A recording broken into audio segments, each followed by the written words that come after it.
Hello. We welcome you to another episode of Masterpiece Theatre. Here we are, discussing things, welcoming strange folk from across the land to my dungeon where I do my work. So, happy 9 o'clock on the 24th of July, everybody. It's a Monday. The good news about that is it's pretty much over. So I'm here celebrating the July win for the Zombie Book of the Month Club. Hey, Lyndall. Welcome aboard. And I just wanted to kind of hold court for an hour or two, say hi to everybody in the group. And I invited a bunch of my cohorts, my Ring family people, which is my fan club. So it's going to be a whole bunch of people here. And I can see everybody's comments. Hey, Leah, there's my wife, ready to troll away. I can see everybody's comments on my end, but depending upon where you're watching from, you might not be able to see other people's comments pop up, but I'll do my best to read them off as I get them and answer questions. And while I'm here chatting with people, I'm going to paint some dice to give away. So, hey, Tina, welcome. So many of you probably saw from my post in the zombie group, Zombie Book of the Month Club group, or from following me on various other social medias, that one of my hobbies is making gaming dice. They're so pretty. Hey, Patrick McCurdy. And as part of the big Adrian's Kickstarter that is now starting to ship out, I made a whole bunch of dice to give to the people, as part of the reward package and levels that you could pledge at. And they are Adrian Ring themed gaming dice. And they're all 6-sided dice, like you get like a Yahtzee set. But instead of a 6, there's Otis the cat, which if you're reading the story, Adrian's cat Otis is like a huge part of the story, and he's like the symbol of all things good. So that's the 6, the high number. And then the low number, the 1, is the Jinx Fairy. And I made a metric ton of them. And I have just like buckets of these dice kicking around. But what I do have that is kind of a special thing, like these are the Loki themed dice. If you guys have read Loki, the spin-off of AUD, there's the Jinx Fairy, which is the 1. And then over here's Otis the cat. And then this camera is never going to pick up how cool they look. But these are like fire, like Loki. She's a little spitfire. And then there's Lacuna dice, which is, the symbol of evil. And then we have like Kevin dice, which is Adrian's best friend, which is like gunmetal with gold on the Otis facing. And I made these and I hand painted them.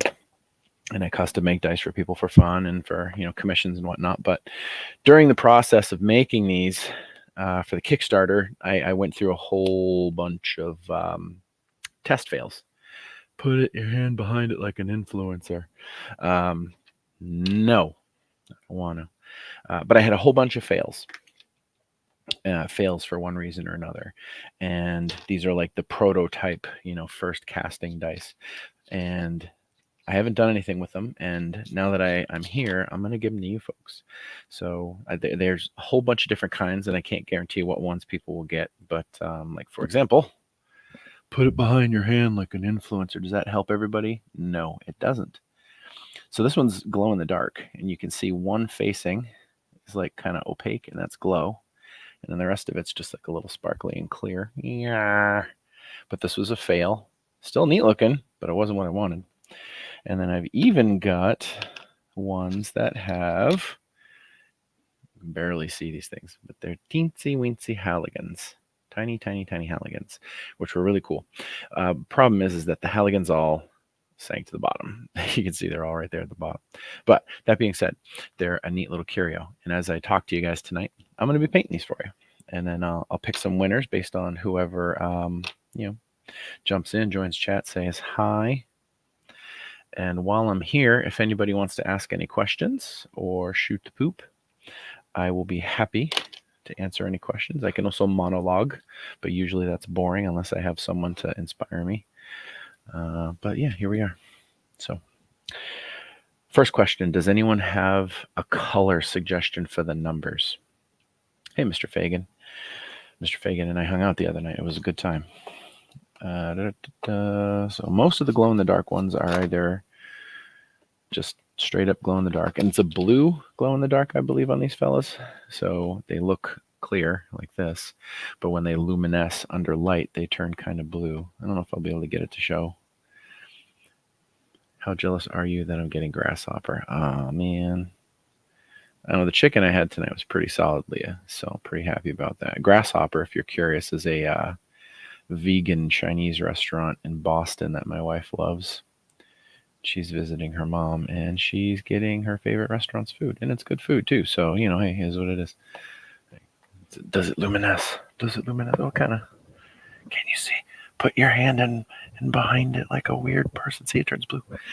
Told you. I promise. That's going to be the image for YouTube when it goes live. But Zombie Book of the Month Club people. It was really cool to win for July. It's been a while since I've been allowed to run rampant in the group, so it was kind of cool to come back again. And cool to see some new faces and a lot of new names that I hadn't seen before, and be able to give out a slew of audiobook codes to a bunch of you. I think I wound up giving away something like 70 codes to the group this month, which is great. It's awesome. And I love being able to hook people up with some book ones and, kind of get them started on the journey of the stuff that I've written.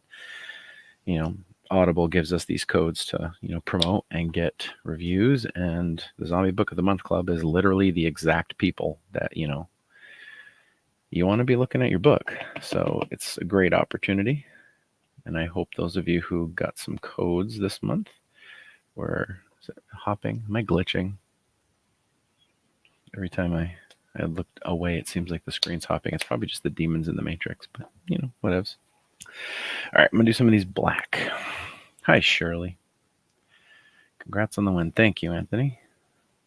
It's a very cool accomplishment. It's funny because when I talk to some authors in the genre, they consider me kind of like the old guard because I was one of the first people publishing in the genre, and one of the first people to kind of like, I don't know, kind of take up some space in the room and get an early audience and stuff. So they kind of consider me like, I don't know, a mixture of old school and like OG. And it's cool that some of these new names are getting a lot of attention and are able to, kind of make their name. It's also kind of cool that I can jump in and remind people that I'm still out there and that I'm still writing AUD books and other things as well. And, a lot of people in the group have, from years ago, are people who are still, fans and acquaintances and stuff. And it's nice to kind of come back into the stomping grounds. So does anybody have any questions? If anyone is just starting the series, be warned that there are some veterans in this chat that are probably going to spoil some stuff. So if you are a veteran of the story, try to be delicate with your spoiler questions. We don't want to hurt anyone's feelings by telling them what happens in book 7. Chris V. So it's like I did a book signing Saturday in Manchester, New Hampshire, which is a big city, about 20 minutes from where I live. And it was at a awesome comic shop called Double Midnight, and they put me in the game room and gave me a table, and I was hanging out all day and signed some books and saw some old faces and friends and fans and stuff, and it was a cool day. And Chris Fagan, the guy who's mocking me, came up from Connecticut. And then Aaron Starcher, who I think is flirting with Chris in the chat, I'm not sure, lives locally, and he and I have hung out a few times. And fun fact, Aaron Starcher, the guy in the chat right now, is the dude who 3D printed these Halligans for me, so I could give it a shot. And through no fault of his own, it didn't work. They were just too small. and I couldn't get the densities right. But these things happen when you're doing resin work. Tina, that's a great question. Hey, Mama. Emma's here. Hey, Heather. Benny and I. Hi, here. That's funny. Heather, I think I went to high school with you for like, what, 4 years? You're a year behind me. Tina, did you ever consider Otis being part of a Trinity? That's a really cool question. How do I answer that? I knew from early on in the story that for those of you who haven't read the story, is metaphysical in nature. It's not a plague per se. It's not like a virus. And I knew the scope of what that was going to look like, and I knew the concept of the Trinity. Kind of becomes apparent in book 3 of the series. If you haven't read that far, book 3 is called Midnight. And one thing that we learn is that the Trinity is basically like a litmus test for humanity. And God and the powers that be have decided that if those people can pass, a series of, kind of moral tests, humanity will get a second chance. And the whole series is about those 3 people, primarily Adrian. So what Tina's asking is, did I ever consider making Otis part of a Trinity? And I definitely considered it. I debated for a while that it might be fun to like spin the series off and do like a pets version of it. But I wasn't sure at the time if I had the writing chops to do it. And also I wasn't sure if it would be like too similar to Mark Tufo's Riley stuff, because he and I were kind of coming up at the same time, and he did his animal stuff first. And when I had the idea, I wasn't actually aware of the Riley stuff, and then I like started doing a little bit of research to see if anybody had done it, and his stuff was all over the place. And it was like, well, I don't want to be seen like I'm copying him, because his stuff is good. So I don't think I will ever do it, but it was an idea I definitely had. Aaron, you are not too short to hug. You are not too short to hug. It's the age that matters. Otis is definitely Trinity worthy. Jennifer got her dice today. Good. I'm glad she's being mouthy. You deserve getting it. Thank you for ordering those dice, by the way. And yours were one of the first ones that I packaged up, so I'm glad they got there so fast. I'm actually kind of shocked at how quickly stuff is getting there. Like I packaged it up and shipped it out like I think Thursday, and people were getting stuff on Saturday. Which is really cool, because sometimes when I ship stuff, it's like I send it on a Monday and then they get it in January of the following year. But we'll see. Oh, you got your goodies. I throw you some extra stuff. I don't know if you noticed, Mama.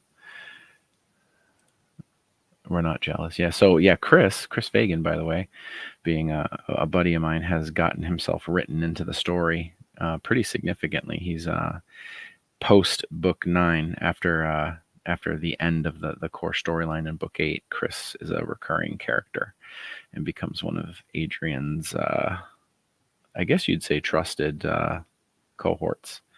And he exists primarily for pure utility and laughter.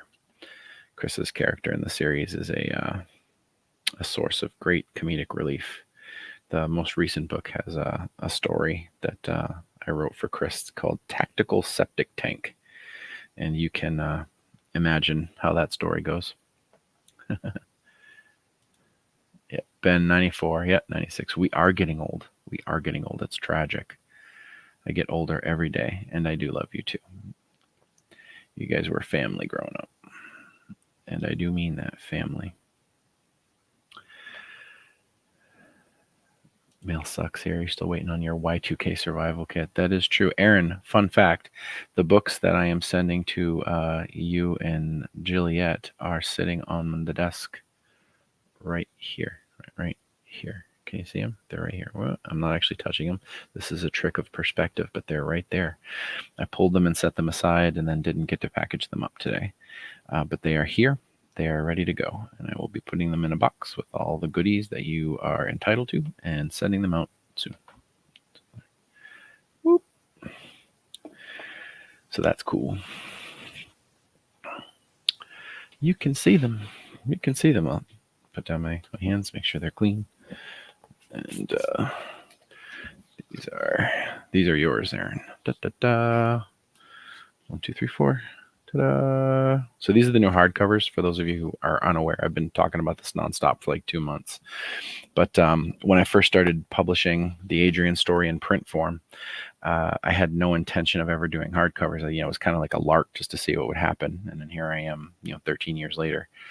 But this past year, I have jumped into the deep end and completely reformatted all of the books, and then completely punched up the interiors to like clean them up, make them a little bit better, remove a lot of extra stuff, make the language in the story a little bit more I'd say coherent, but that's not the right word, but like just better, like I used a lot of old kind of styles and stuff, and had a lot of word repetition that I didn't like, and there were some redundancies, and I just like went back and just made the books better. And then I got all new cover art from a guy named Cover Villain, Jeremy Flagg, and we're relaunching the series, and I did that by a Kickstarter. And on the Kickstarter, we had like 130 people buy box sets of them. They were not cheap, but I'm in the process of packing now. Leah, I am doing a bunch in black first because nobody offered a color. Black is default a visible color on a bright die. But if anyone shouts out a color, I will paint the numbers on a die that color. Lyndall, have I gotten all 8 books yet? No. I'm actually still waiting on book 8. I don't know how much of it I mentioned, but you order the proof copies, right? You do the digital proof, you look at it online, you make sure it looks good, and then if it passes muster on the screen, then you order the physical proof to make sure that when they actually make the book, it gets made the way it looks on digitally. They ordered the printed proof, and these are hardcovers with a the fancy dust jacket, and they mailed me the book 8 proof with no dust jacket. And I was like, all right, did I screw up? Did I not put a dust jacket with it? Because that's possible. Maybe I didn't, tick off, please send me a dust jacket. And they sent me the book without the dust jacket. I did actually, in fact, have the dust jacket. So I, called them up and was like, hey guys, kind of important that I actually see what the book's going to look like. And they're like, oh, we're so sorry, do this, do that, and we'll send you out 2 more. But, it takes some time to print it and then mail it. So I got the proofs for book 8 last week, the actual proofs with the appropriate dust jacket, and they were perfect. They're fine, needed no changes. And then I ordered everything I needed, and I did that last week. So it takes, the last order that I put in only took them about like maybe 12 days to get them to me from order to in hand. So if I ordered last week, I might have a middle of next week, which would be the beginning of August for book 8s. So everything that people have ordered, that's books 1 through 7, that I can ship complete, I'm sending out now, which is why the people who ordered the half sets, book 1 through 4, are getting their stuff now, and why like the book 1 orders are going out now. A lot of people just bought book 1, and I'm packaging those up. So I only got 1, 2, 3, 4, 5 of those packaged today, and I got 1 of the 1 to 4s packaged today. And there's a lot. I think like 30 or 33 people ordered book 1, never mind the sets. So I've got a lot of those to package. But I did get all the book 1s, so that's awesome. What color? You said orange. I did not see orange. Leah, I said orange. I'll do orange. There's no need to be a dick about it. Is this orange enough? This is like a nice orange. I could also pivot and do like a neon orange. Do you have a preference? The dice are cool. Thank you, Chris. I appreciate that. Turquoise is cool. All right, I'll queue up some turquoise too. Like, that's not even shut. It's like I let someone mess around with my paints the other day and they all came back open. Leah. Now he listens. Only enough to be left alone. All right, or is this orange better? You tell me. Which orange? Which orange? This is a little bit less yellow. So I got, you pick. Which one? Got the yellowish orange and the orangish orange. Tell me. Darker or lighter? Second one? That one. I'm holding up 2. Jesus, there's a lag. And for turquoise, How about this one? Hydra turquoise. So pretty. That's tangerine. Fuck off, Starcher. Jesus, that's tangerine. Christ. Interior designer. The orangish orange. Okay. All right. The orangish orange. Everyone, I'm going to put up Aaron's comment here just so everyone can see that he actually said it. The orangish orange. I'll do 3 of these like this. And then I'll pivot to turquoise for Tina, right? Tina wanted turquoise. The comments are scrolling. Yeah, Tina. Comments are scrolling too fast for me to see. Orange, you glad you didn't do black? Well, fuck you. I already did black. So, by the way, I swear a lot. My filter is pretty atrocious, and it takes a lot of work for me. What are you doing? Privacy. What privacy? I'm going to paint this one with orange numbers. This is like a solid glow-in-the-dark one. This one's going to be really cool. It's going to be bright blue. So anyway, Tina, to answer your question again, I had debated making Otis a part of an animal trinity, but the more I thought about it, it was like the trinity only exists to test people because of their lack of moral character and conviction and the way they treat the world and stuff like that. And animals are not on trial in the Adrian's apocalypse. They get a free pass. So it just didn't make sense, really. What with Mark having already written his Riley stuff, and the fact that it just didn't fit the story. Do it again and start an OnlyFans. My wife is so desperate for me to start an OnlyFans. She wants me to sell feet pics online, which may or may not be a really good idea. I'm sure I'd have a target audience that I could make a lot of money doing, like post live feeds of my toes while I write. There's got to be people who would pay $100 like a month. And they say diversify your revenue streams, right? So here I am, branching out. Do it. You see my feet. I do. My wife has teased me numerous times that I can't take a picture of stuff without putting my feet in it, because I'm taking pictures of books sitting on tables, right? And I'm standing up often to get a good angle, and I always manage to clip the edge of my feet. So inadvertently, I may have been giving away free high-value pornography my entire adult career, which, good on me for being generous. But, I got bills to pay, y'all. So, maybe I'll do that. She also wants me to write erotica, and I'm strongly considering it. Raise your hands if you read erotica or listen to it on audiobook, which I imagine is a very sensual experience, especially if you're into really weird, alien impregnation erotica stuff. Your mother-in-law is listening. Oh, my word. Barbara, I'm so sorry. The unvarnished Chris is out. I'm sorry. I'll behave now. Everybody, Barbara is my mother-in-law, and she's fantastic. And I'm not saying that because she's listening. I do actually really love my mother-in-law. She's very sweet and awesome. And I love her. I live erotica? You live erotica, Anthony? That's very strange. I feel like I need a clarification on that. Erotica is always great for men who know how to write badass women. That was the thread I received. I'm into barn animals. And everybody, now we know where the lowest common denominator is. Right there. It can only go up from there. Thanks, Chris, just for keeping it real. When keeping it real goes wrong. Anybody remember that show? The Chappelle Show? I laughed. Oh, that's a good pun right there, Aaron. You bad.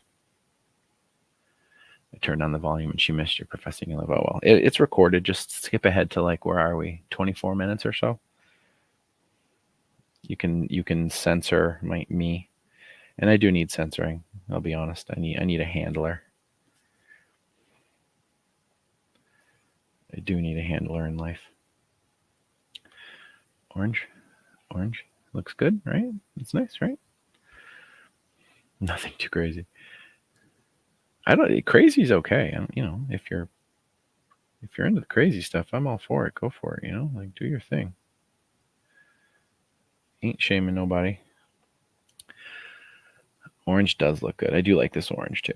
The other one's nice, but it's definitely more yellow. This is like a sort of as Aaron said, a orangish orange, as opposed to a not orangey orange.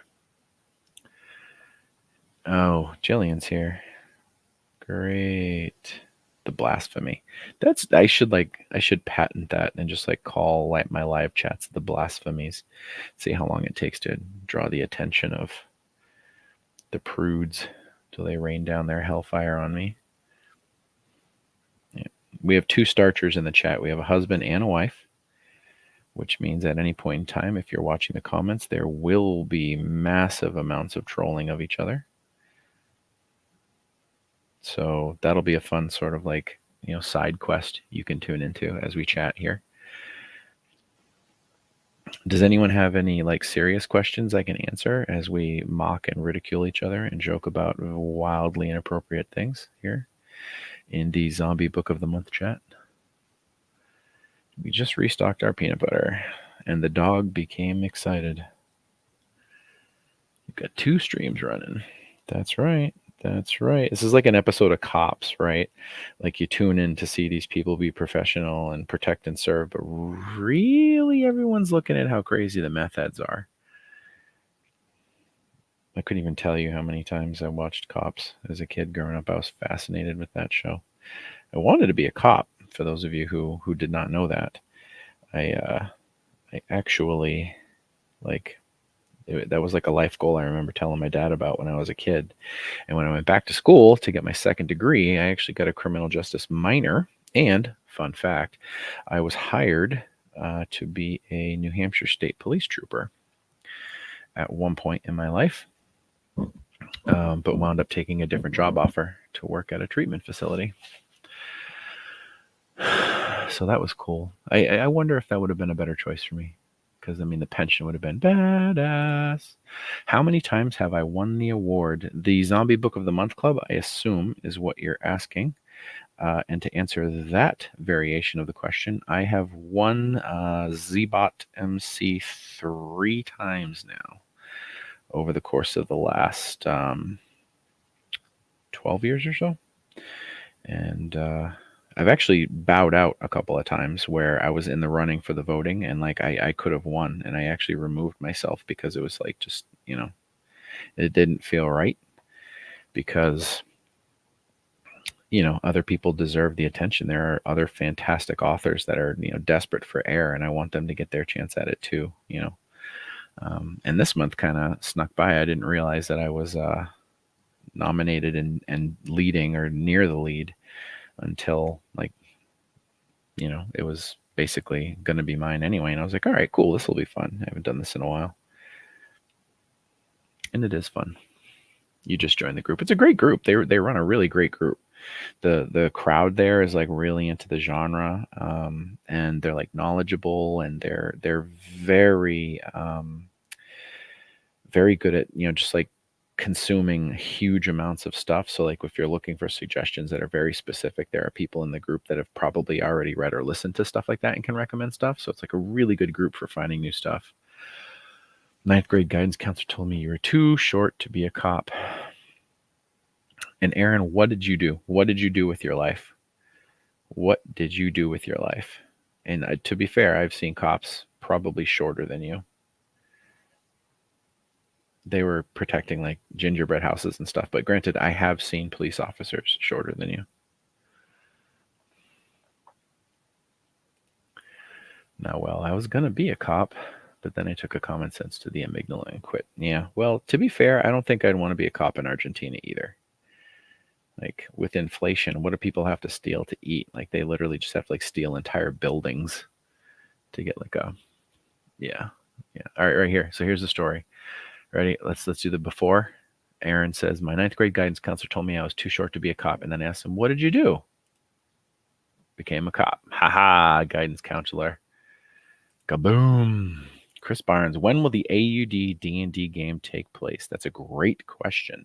So one of the levels on the Kickstarter was you could participate in an online role-playing game set in the AUD universe with me as the game master and you playing characters that would be, canon in the universe.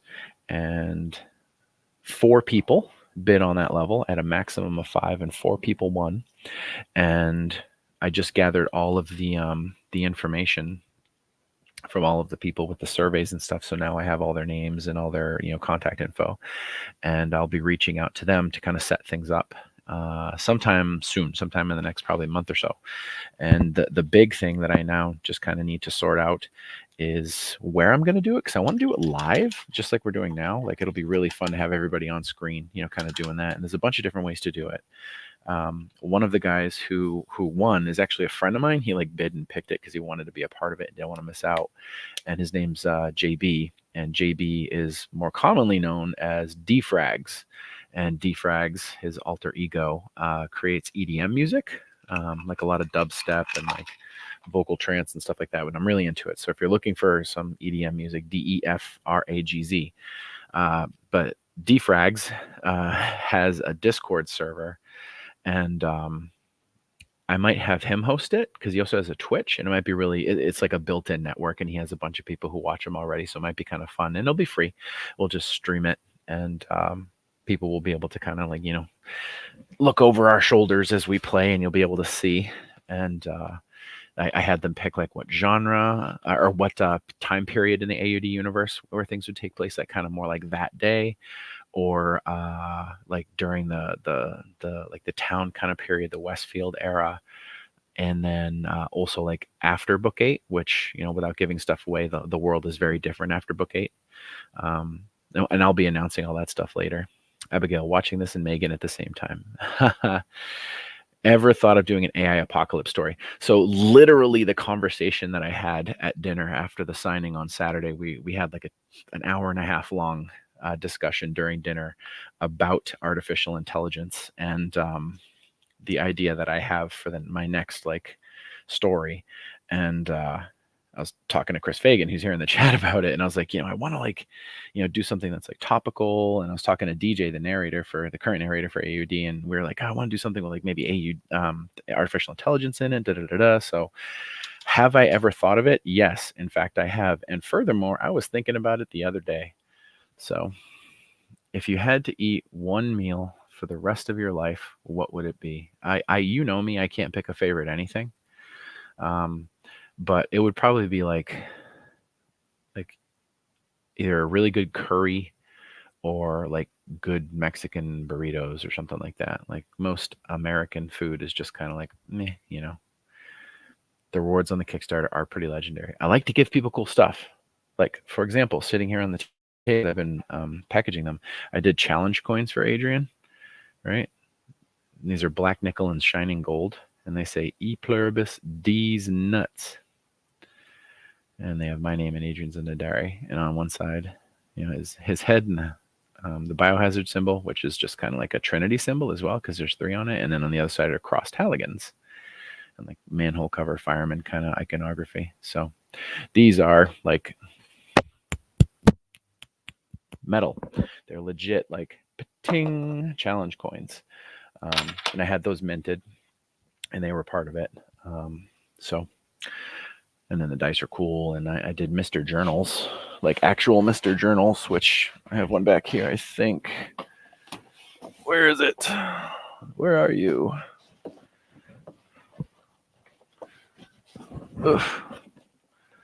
Where are you? Here we are. Yeah, this is the one I brought to my signing to show off. But I had little Mr. Journals made, and they're embossed Auburn Lake Preparatory Academy. And this, for those of you who read AUD, he holds up at Auburn Lake Prep, which is a private school in rural New England. And this is the school logo. And it's embossed with that. And this is leather on the front. And it's got a nice little strap and stuff. But these are going out to everybody on the Kickstarter who backed at a level that was $200 or more, just for free. I just threw it in. And you could also add it on for $12, which is not that expensive. And I think 2 or 3 people added it on, and then I sold, I don't know, like 40 or 50 levels over $200. So pretty much all of the ones that I ordered are gone. So I don't think I'll have any left over. In these nuts we trust. The coins are badass. They are badass. Like they are legitimately badass. Like I did Diggory ones, which I also happen to have here. Diggory, for those of you who haven't read my other current series that I'm writing, is The Darkness of Diggory Finch, which is like modern day cosmic horror. And these coins are actually part of the story. And I had them as part of the story before I made the coins. And then I realized, hey, wait a minute, I think I can get coins made. So I had the coins from the story made. And then when it came around to the AUD Kickstarter, I was like, you know what? Adrian challenge coins also sounds really fun. And they are really fun. So thank you for saying that my Kickstarter stuff is good. I appreciate that. I put a lot of thought and energy into it, and I want people to have nice stuff and feel like they're getting, their dollar's worth. Because this stuff isn't cheap, and I know that. And money's tight for everybody. I know that. So, like, if you're going to spend your money, I want you to feel like you got something worth it.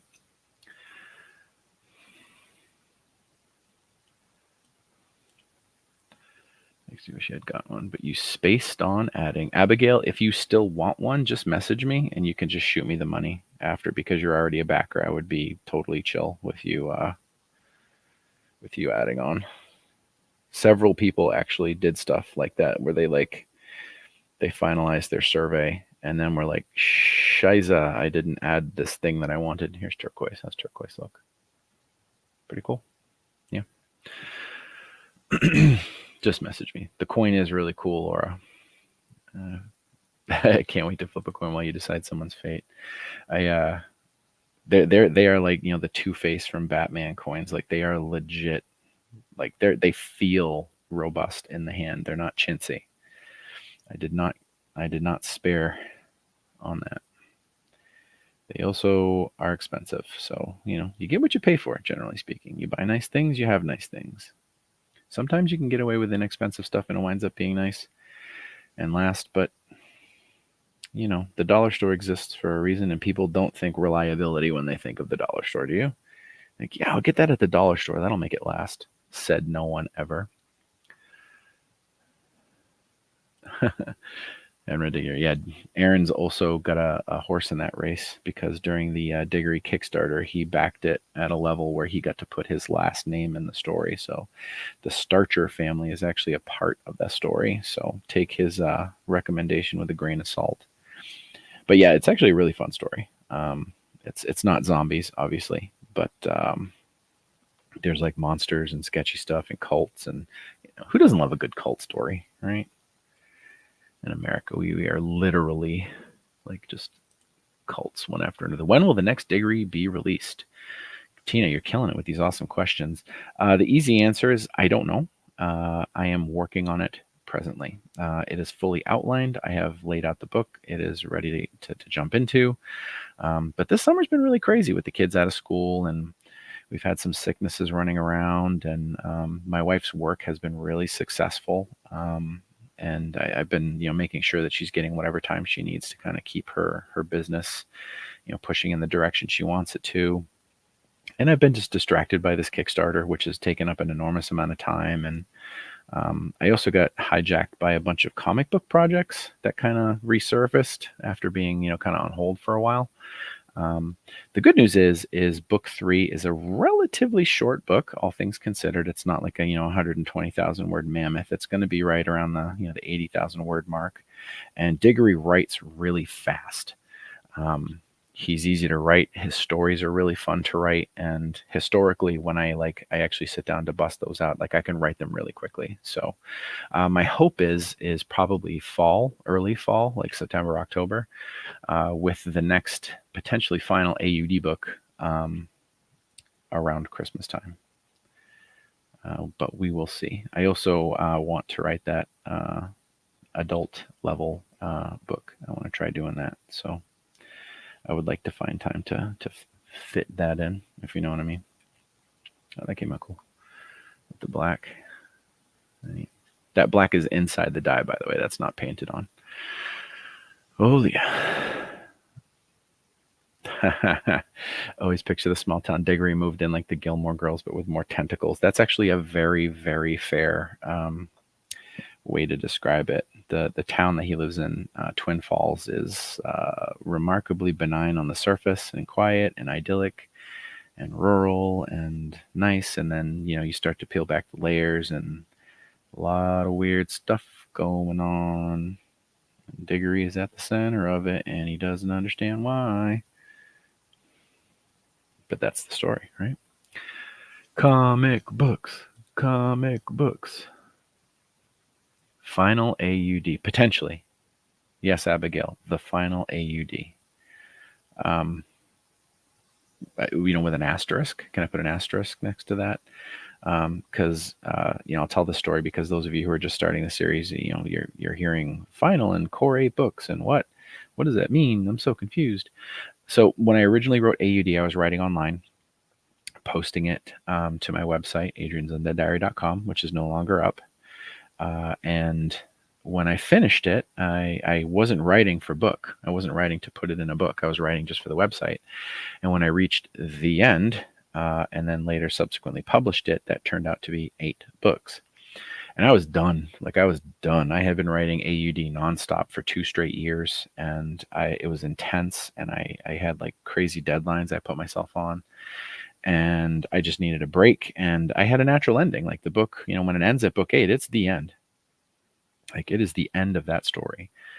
But fast forward a few years, and I had been thinking about it, and people had been asking me to write more in the universe, and I knew that there could be story after book 8. And once I actually had that kind of congeal in my head and become a story, I started writing what is now book 9. And now it's up to book 14. But the storyline that I invented for after 9 is coming to an end. I have, written out everything that I had kind of envisioned, minus, the culmination of that storyline. And I don't know how many more books it's going to take to get to that storyline end. At least 1. Possibly 2, and I want to make sure that it's good. So I either want to write 1 good book or 2 good books. I don't want to write 2 mediocre books and just stretch it out for a perceived payday. I've never been that kind of person, and I don't want to be that person. I don't want to be that writer. So if what I have left winds up stretching out into 2 books, then there will be 2 more AUD books. And if it's only 1, then it's only 1. However it shakes out, I want it to be good and enjoyable. So that the asterisk that I want to throw there is that I ended AUD at book 8. That was it. I was done. I was out. Peace out. Done. And here we are at book 14, pushing towards 15. So when I say the end and the final, obviously you got to take that with a grain of salt, because in a year or 2, if people are still clamoring and my imagination in that universe is still active and fun, then I can come back to it. And for those of you who have followed the series through to book 8 and beyond, that there's a lot going on in the world, way bigger than what Adrian knows about or understands. So even at the end of this second story arc, the Adrian's March arc, there is you already know, once you start book 9, you already know that there could be more stuff. So we'll see. It all has to end sometime, right? Yeah, the jumping the shark expression, right? Like when you've gone too far and you stretch the plausibility of a storyline, right? Like I don't want to do that, and I already feel like I almost did it a couple of times, and now I'm just playing with fire. Like I'm going to do the bad thing and make the story lame or more stupid than people already think it is. So we will see. We will see. At least 1 more, possibly 2, and then I also have the Tales series for AUD. The Tales books, there's 7 of them, and they kind of run parallel to the main series, and they're basically like the stuff that doesn't belong in the main books but adds to the world, right? So there's people that Adrian comes into contact with, or places that he talks about that he never gets resolution on, or he only hears a rumor about, or he comes into a story midway and we find out how it started, and all of those books are not like required reading to understand the whole series. But if you really want the big picture, those 7 fill out, a bunch of the stuff that's, just kind of touched on. However, yeah, I hit the asterisk part. Enjoying the direction Adrian's March is going. I'm sure however you end it, it will be amazing. I hope so. I have an ending in mind that I really like. I think it's really cool. And it's if I execute it as well as I'm imagining it, it will be a fun ending to this story arc. But thank you. I appreciate that confidence. Thank you, Dieter. I really appreciate that. That's very nice. Will there be another At Least He's Not on Fire, but about the Adrian's March arc? Do you mean, will I do like an anthology of stuff set in the timeline after book 8? I think that's what you're actually asking. Now, well, if that's what you're asking, probably. I would love to put together another anthology set in the AUD universe. The issue with doing the anthologies where people contribute is they're really expensive to put together, and they just don't sell as well. People want to read me writing about Adrian. They generally speaking, they're a little gun shy to spend money on other people writing about Adrian's universe. So I'm not sure. I would love to. I'm sure at some point in time when time permits and interest is there, it could happen. And I'm sure that there are tons of stories that people could contribute, especially from Europe. Like it would be really cool to put it together with like just European writers and have them write locally about what's going on. I think that would be really cool. Loki, yeah, the Adrian spinoff, the Loki versus the Apocalypse, the origin story of the zombie in the swing. Yeah. I always joked that I was going to tell the story, and then it never happened. And then when I finally started doing the Tales stuff, I was like, this is a perfect place to do that. Like I can fill in that story, and it doesn't affect anything, and it's fun. Laura, how do you plan out the beats for each story? Do you use software, chalkboard, draw a diagram, etc., or you just sit down and type? So I can actually kind of show you. So I keep notebooks around, and these are in a weird place because I just brought them to the comic shop. But I'm going to hold this far enough back that people can't read it. But you can see I have a full page of notes, and the page of notes starts with Diggory 3. And what I do is I write down what I call islands. And those are like moments in a story that I think would be really, really good. Have a good night, Aaron. Aaron's going to bed. I write down the islands of the story, which are like the major plot points, the major scenes, the really cool things that I think would be great. And I lay them all out in an order that makes sense. And then I start to figure out how I can link them together. And then I usually have like an overriding sort of theme that I'm going for, where I think about how I want the book to feel, like what the subtext of a book is. Like Adrian's is about, surviving the zombie apocalypse, but it's also about like coming to grips with who you are as a person, finding, forgiveness for yourself, trying to be a better person. Like those are the themes of the story, not just what it's about. So I take those islands, which are like really cool scenes, and then I kind of string them together. So I have like a skeleton to build off of. And I do this all on paper. So I have it in front of me. And sometimes I have 3 or 4 sheets of paper so I can like kind of, organize it and stuff. And then I take that and I organize it into like a bullet point outline on the computer. And I drop that bullet point outline at the bottom of the Word document. And as I write, I can just kind of scroll down and look at my bullet points and make sure everything is falling in line and stuff, and make sure that when I write something and that I'm on theme and on point and I'm not glossing over stuff. And then it just kind of comes together from there. And I write it all through and I get to the end, and then I usually take a break. I stop. I literally, finish the book, hit save, close the document, and then immediately move on to doing something else. And I do that because you spend so much time creating the story that my brain is like locked in creation mode. And I can't look at it objectively until I have time away from it. My brain literally has to like, reboot. I have to hit, the power off and then the power on. And then after like a week, I go back and I open it up from the beginning and I read it through, uh, knowing what I was going for. And what happens is on my second draft, I punch it up.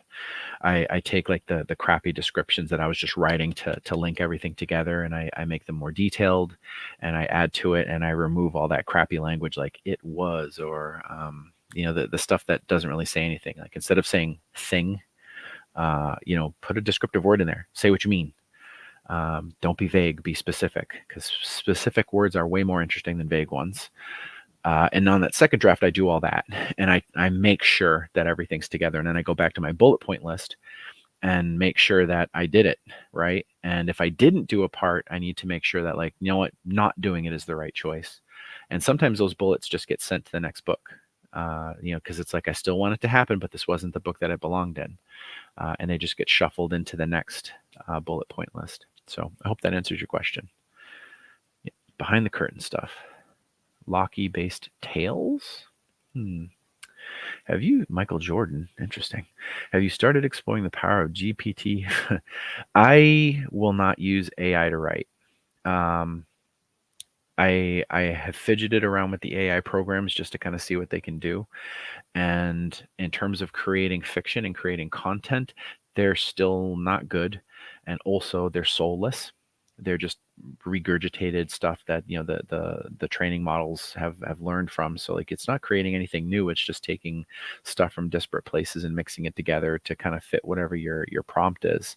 And that doesn't feel honest to me. And I don't think I could live with myself if I did that.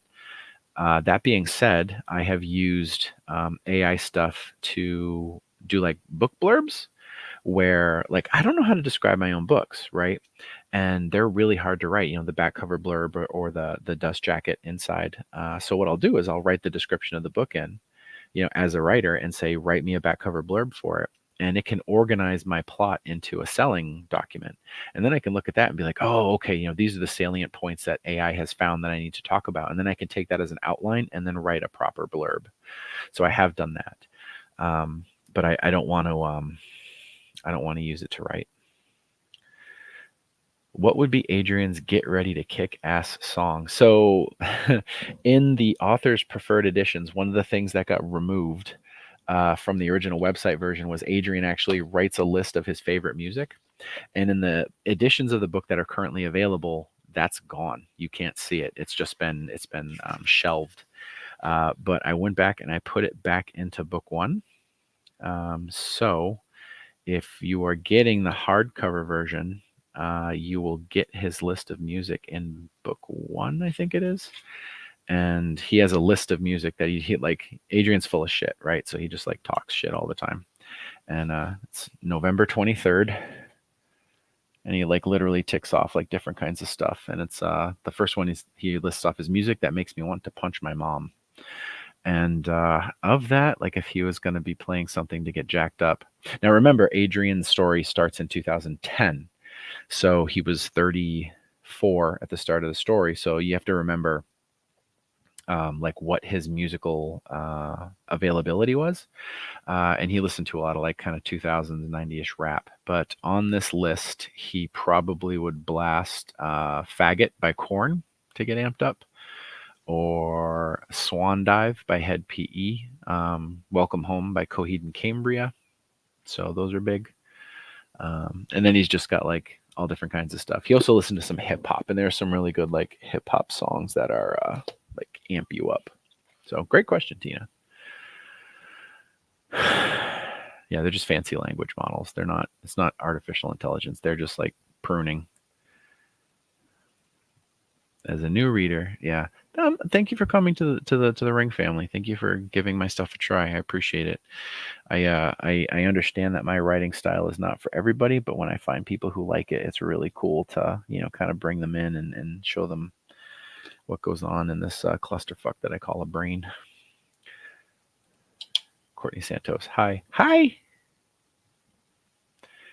Just realized you're Adrian years old. Yeah, which is not actually old, but it can feel real old.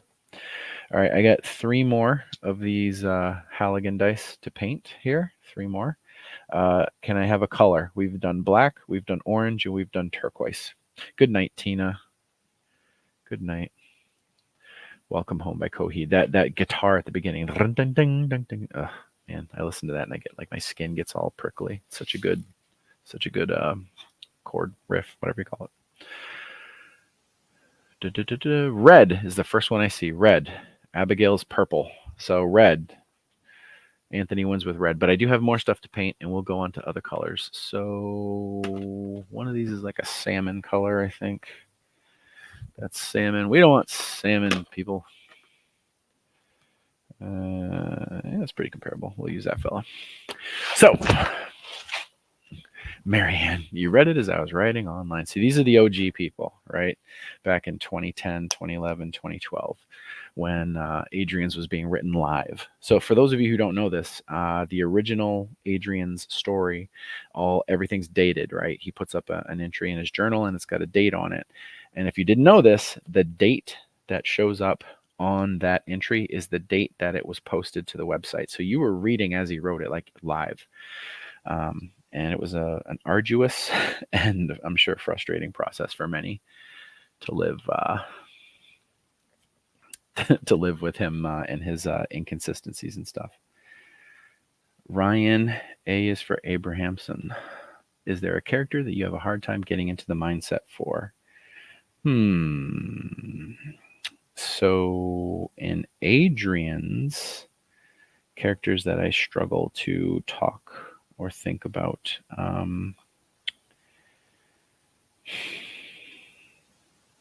There are definitely scenes that involve characters that require a lot of like mental agility and legwork for me to kind of like write coherently. I have been struggling of late with Abby. In the last couple of books writing, Abby has been way harder than it ever used to be. And part of that is like I have daughters now, and wanting to write an authentic female character is much more prominent in my mind than it ever has been. So that's made it more difficult. Also, she's older. So, when she first shows up in the story, she's 17 and she's, inexperienced and doesn't know anything. And she's just like leaning on Adrian so hard for everything. And she has like trauma and, she's busy in so many ways. But then as the story progresses on, I don't want to give away stuff, but in the final books, the latter books, like her life has changed dramatically, and trying to put myself in the mindset of who she is at that period of time is definitely a struggle, I would say. So as far as other books that I've written go, there are definitely characters that I have a hard time getting into. When I write the Tesser series, my urban fantasy stuff, which is about modern day dragons and magic and stuff like that, there have been many characters that I thought would be great for the story, but in practice are just kind of a pain in the ass to write. And there are some chapters that were really just a slog to get through, because like I know I got to write them because I started the story that way and it's good that way, but hard to write characters can make a story very dull. So, hi Nikki V. Nikki V's question is, for someone who's never read your books, what would you recommend to start with? So I've written a lot of different stuff. I have ignored the common sense recommendation that many successful indie authors have said, where you like stick in your lane and write just one thing. I can't do that. I have to kind of follow my muse in order to like be productive and to love what I'm doing. So what I would recommend is the series that I am most well known for, the one that pays the vast majority of my bills, is the Adrian's Undead Diary series, which is the zombie apocalypse story. And it's very, very long. It's many, many books, and it is an acquired taste for sure. But that would be the one, like if you want to see the reason why people read any of my writing, that would be the one to start with. That being said, if zombie apocalypse stuff doesn't appeal to you, I have lots of other stuff. Like I have like mainstream kind of horror with the Diggory series, and then I've got urban fantasy, I've got dark fantasy, and I've even got like pure science fiction that I've written. So if any of those other genres are like more to your taste, I can recommend something else I've read. But if you just want to see like what has made me a successful writer, then you want to read Dark Recollections, which is the first Adrian's book. Or if you're reading on the Kindle or via Audible, you can get the Omnibus, the AUD Omnibus, which is the first 4 books collected into one. Desert, Desert, Desert. Tesser's fun. Really fun series. Will we ever get another Colony Lost? So Colony Lost, thanks for the question, Anthony. Colony Lost is my military science fiction novel, it's a beast. It's like 500 pages. It's a big one. It's probably, I think it might actually be the longest book I have. It's definitely in the running for longest with Midnight, the 3rd book of AUD. That one's a beast as well. I have written a sequel novella to Colony Lost, which is like an extension of the story after the book ends. And it was originally written as a standalone. Like I did not anticipate writing any more, but a lot of people asked for it. And it occurred to me that I was like kind of doing the story a disservice by just sort of leaving it. And the spin-off novella is called Colony of Lies. And it kind of picks up not long after Colony Lost ends. And the basic idea that I had was I was going to write 3 novellas and release them on the Kindle only. And then when I had all 3 novellas, it would be Act 1, Act 2, and Act 3 of the sequel to Colony Lost. And then I would take the 3 together and bundle it up into an actual like full-size printed novel, and then have it recorded in audio and released as an audiobook, because it doesn't make sense to release a novella as an audiobook, because like the value on that's pretty atrocious for listeners. Like I'm going to have you below a credit on something that's 2 hours long, 3 hours long. No, I'm not going to do that. So a third of the sequel is written, and I have the rest of it plotted out, and I really like what I want to do, but time is a factor. Like I just don't have that much time.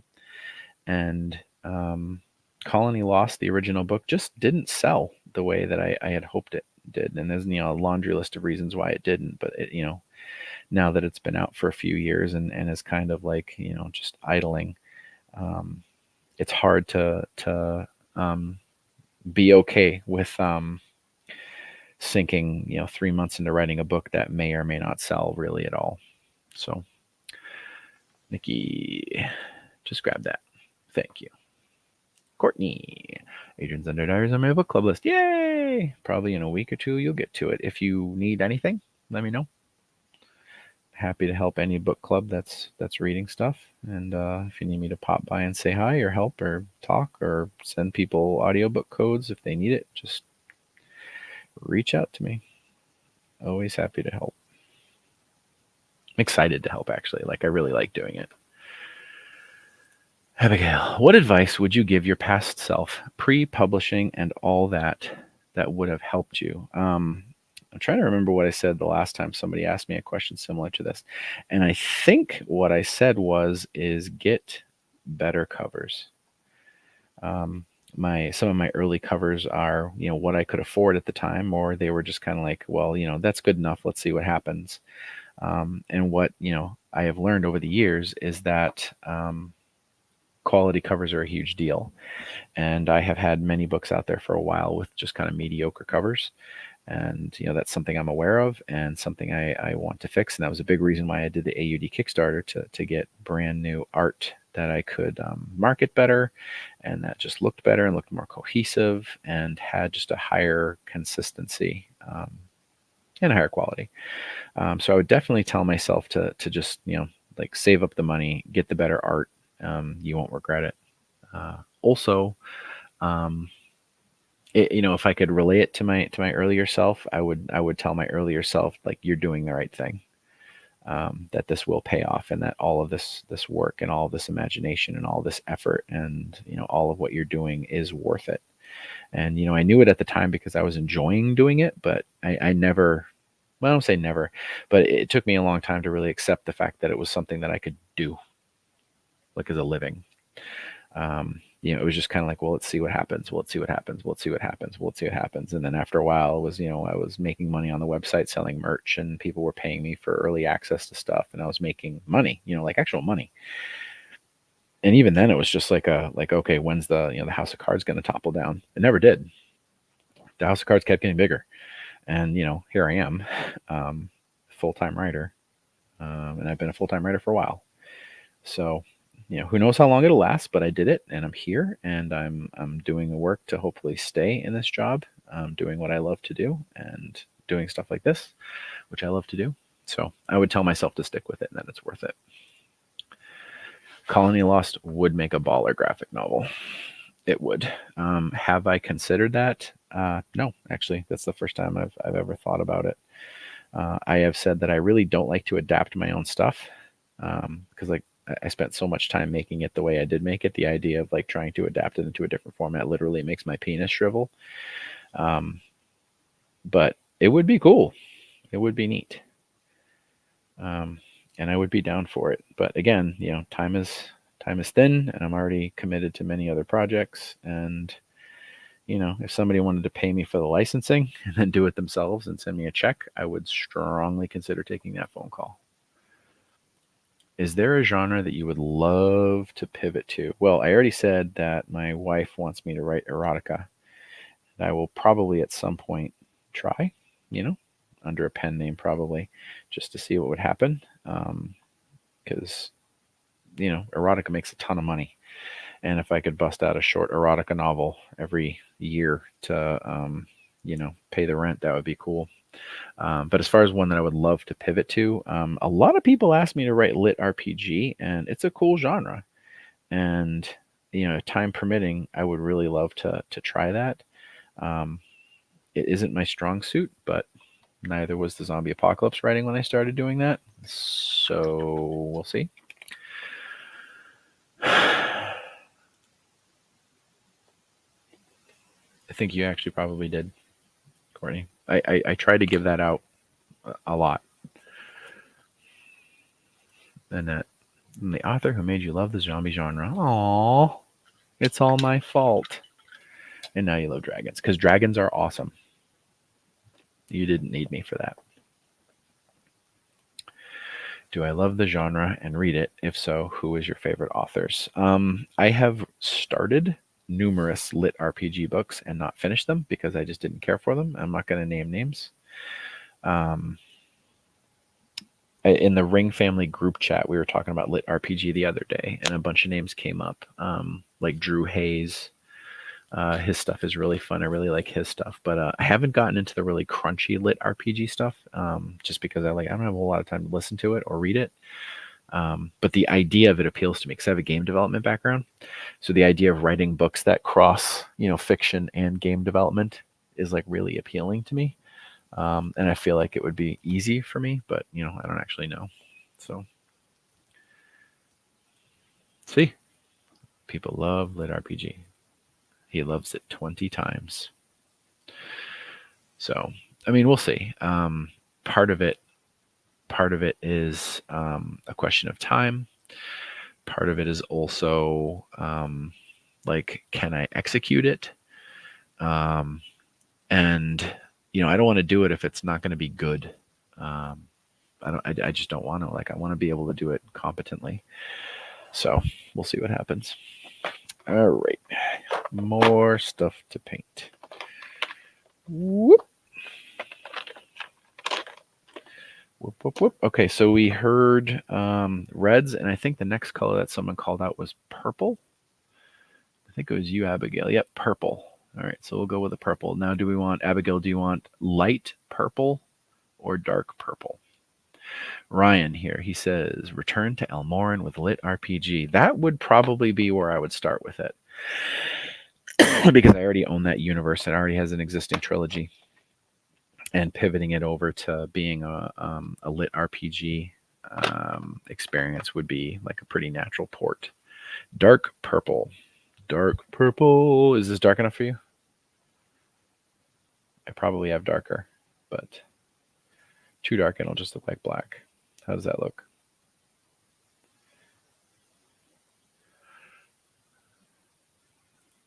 Watching me and changing spark plugs. Good for you. I can barely change my underwear in the morning, let alone the oil in my car. That is pretty. Okay, we'll go with that one. And then those of you who yelled green and fuchsia, I will get back to you. I still have more to paint, so we'll do 3 of these in the purple. So yeah, Elmoran is the dark fantasy sort of medieval style horror that I wrote that has zombies in it. And it was, it came from my days as a game developer. It was a tabletop role playing game setting that I was writing for my work, and I got laid off, and I kept the idea because it was still mine. And I wound up writing after the excessive AUD. I wrote a trilogy of books set in that universe because, why not?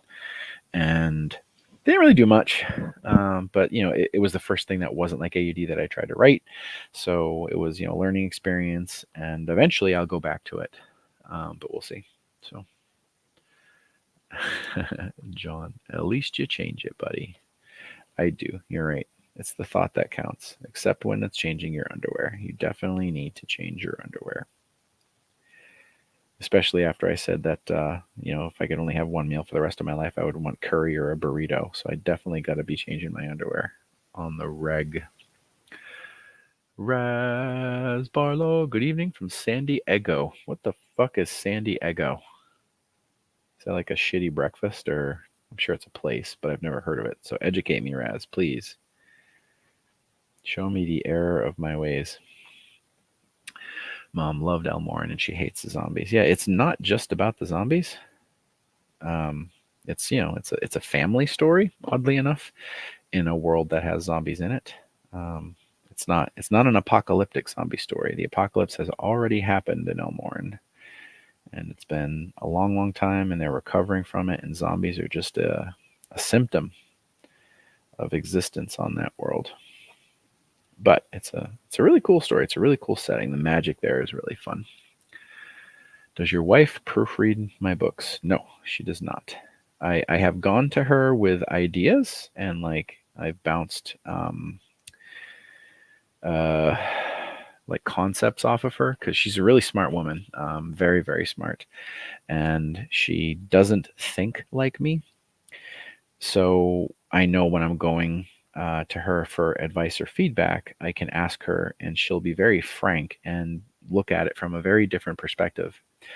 And that's very helpful. Sometimes I don't like the feedback she gives me because it's, I go into some of these conversations unconsciously just wanting an echoing chamber to tell me that my idea is great. But then she's like, well, have you actually thought of this? And fuck you. No, I haven't, but that's really good feedback. Thanks. And that's part of why I love her because she's so smart, and she's honest, and she holds me accountable even when I don't want to be accountable. And that was Courtney's question. Does your wife proofread your books?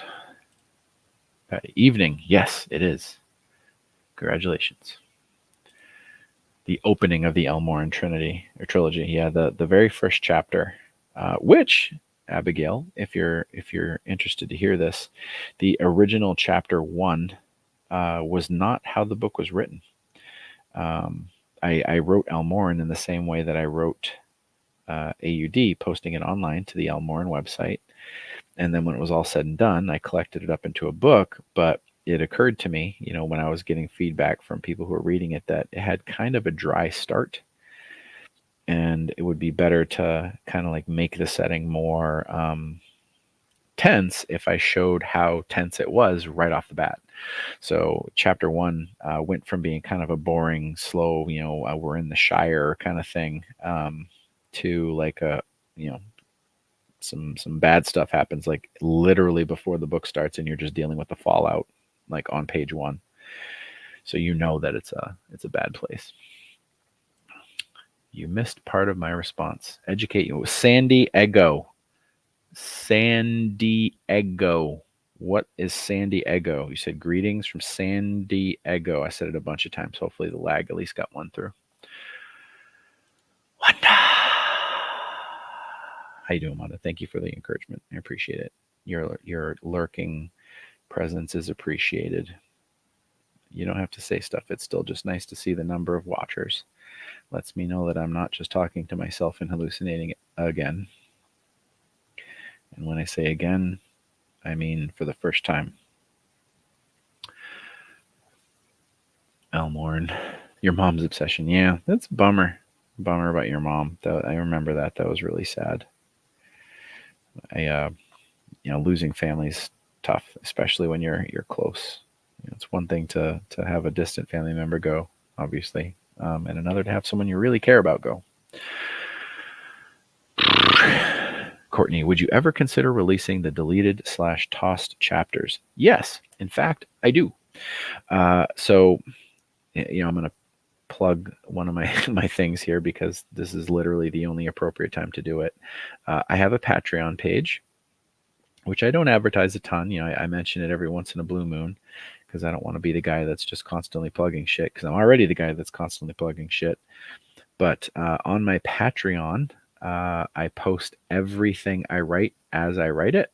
So you can kind of like read what I'm doing on the day, kind of a thing. So a lot of people like it because they can kind of follow along and they get to see it as I write it. And you get to see the first draft as I write it, like before I go back and punch it up and improve it and stuff. So you get to see like the kind of raw story as it comes together. And one of the things that I do with my Patreon is I show the stuff that gets tossed. So I've gone back and posted things that from pre-Patreon where chapters got tossed and deleted. So Anthony Castro was asking about Colony Lost, and Colony Lost was even bigger than it is on release, and it's a big book. It's it's one of my biggies. And when it was in editing, the guy that I was working with as an editor suggested trimming like 3 chapters out of the book, just like straight up dropping them. And at the time, I was like, no, these are really good chapters. Like, why would you drop it? And he was like, they don't move the story along enough. Like, they're good, they're well written, but they just don't advance the story. And you're up to 150,000 pages. Like, that's a long book, and it doesn't need to be a long book. Like, you can tell the story without that chapter. And a good editor, Steve was his name, and Steve's a big wig at Audible now. But Steve was like, take it out and read the book. Tell me if you feel like it missed anything. And I didn't even have to read it. Like when he said that, I was like, oh, yeah, okay, you're right. Like I don't actually need this scene. It's just extra talk about something that other people have already talked about, kind of a story. But with my Patreon, I went back and I posted the chapter, and I was like, hey, this is, this would have been chapter, 22 or whatever. And it got removed, and I told the story that I just said and kind of let people see the stuff that normally doesn't get to see the light of day. I also do, on my Patreon, I do a lot of like cover variants. So when I get a cover, often I get like 3 or 4 variants all in at the same time that all kind of fit my my art request, and then I can pick the elements from whichever ones and refine it or say yay or nay. And on my Patreon, I often post what those cover variants are, and I actually have you guys vote. So when I was doing the AUD hardcover relaunch, one of the things I did was I think we got 4 cover variants for book 1, and I had a favorite. I had 2 favorites, and I was like, all right, these are the 2 that I hope for, but let's see what people say. And I put it, to the group, and like my number 2 choice was the one that everybody picked, for the most part. Like 70% of the people said, that one was the best one. I was like, all right, it's not my favorite, but I still like it. And if this many people say it's the right one, then, okay, we'll pivot to that one. And that's what the Patreon's for. So San Diego. San Diego. Yes, that totally makes sense, and I'm an idiot. Do it, people. It's worth it. Thanks, Ryan. Well, your check is in the mail. I have like tremendous anxiety and guilt about my Patreon because I tend to post to my Patreon in bursts when I have a bunch of content to write, and like I'll go like a week or 2 even sometimes where I don't put anything up, and then I'll just like rifle off like 10 posts with stuff like one after each other. And what I would like to do is post a couple times a week there. And when I'm able to, and I do it, it feels really good. But when I don't, I have a lot of anxiety.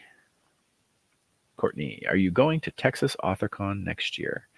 I don't know when it is. I haven't talked to Merrill David about it yet. He invited me this year, and I had started the legwork to go, and then plane flights were just exorbitantly expensive for some reason. I could not get a cheap plane flight, and knowing that it was going to be happening in July, we had a lot of stuff going on in July. It just became apparent that like it's just not going to happen this year, which is a bummer because DFW is like one of my favorite places in the world, and I've got a ton of friends and fans there, and it would have been like just a really great experience. And seeing all the pictures that people posted there made me sad and jealous at the same time. I will get there eventually if it runs for more years, which it sounds like the first one was pretty successful. So I'll get there eventually. What do you do when you get writer's block? I pivot to another project. I always have something else going on. I don't sit on a problem and try and solve it. If I can't work through it organically and quickly in a way that's like natural and makes sense, I just move on. So I almost always have another project or another thing that needs to be done. Marketing, email, social media, editing this, editing that, responding to messages on my website, whatever. And as soon as I get stuck, peace, I'm out. I just move on to something else. Like I don't beat myself up over it anymore. I don't worry about it. I just, it'll come when it comes. Forcing it never makes it better. Better not bounce. Raz, I don't know how much fantasy. I highly recommend the Elenium trilogy by David Eddings. I've heard that. I have not read it. One series that I have never read that feels like a big mistake is Hyperion. I've never read the Hyperion series. And the more I hear people talking about it, the more I realize that I've like done myself a great disservice for not having read it or listened to it. So at some point I got to go back and do that one. Texas AuthorCon, but you don't know. You know enough people in that world, Anthony, that if you wanted to go to Texas AuthorCon, I'm sure they would make space for you. You are a writer. I don't know if I would call you an author because of the comic book work, but you're definitely a Texas writer. So I think that's close enough, especially if, people vouched for you. And there's at least one or two of us out here that like you. Purple, purple, purple. So I did 3 like this. Okay, and I think I saw dark green up there. And that, yeah. Texas in July is so freaking hot. Yes, I've been to Texas in July. I've been to Texas in August as well. And yes, it is freaking hot. That being said, the climate's doing some really wacky stuff right now. And it's really fucking hot here. Yeah, I'm up here in New Hampshire, and we've been like 85, 90 degrees with like 70% humidity, which is awful. Like once it gets to that, like getting another 10 degrees really doesn't change a whole lot. Were you a reader first or a writer? Reader first. But once I started reading, my brain immediately just started coming up with stories of my own.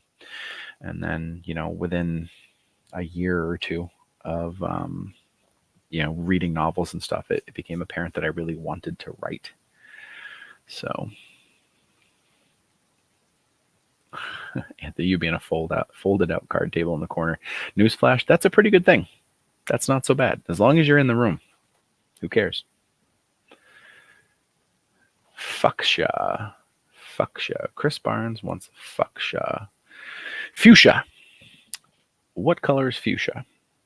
Let's look it up. Google. Fuchsia. No, not Facebook. I don't want to go to Facebook. Fuchsia. Okay, that's like 3 different colors. Fuchsia plant. No, fuchsia color. Don't make this hard on me. Google. Images. Okay, so that's like a pinkish color compared to the color swatches. Yeah, this is a fuchsia color. How does this look? Fuchsia. So for reference, this is the purple I just did. It's way more blue. So we'll go fuchsia. There were comic books there. There you go. Courtney says there were comic books at the Texas AuthorCon. So 106 in SoCal today. You can keep it. You can have it. I don't want it. It's a dark pink. Thank you, Abigail. Appreciate that. How was Kids Bop? Kids Bop was pretty fun.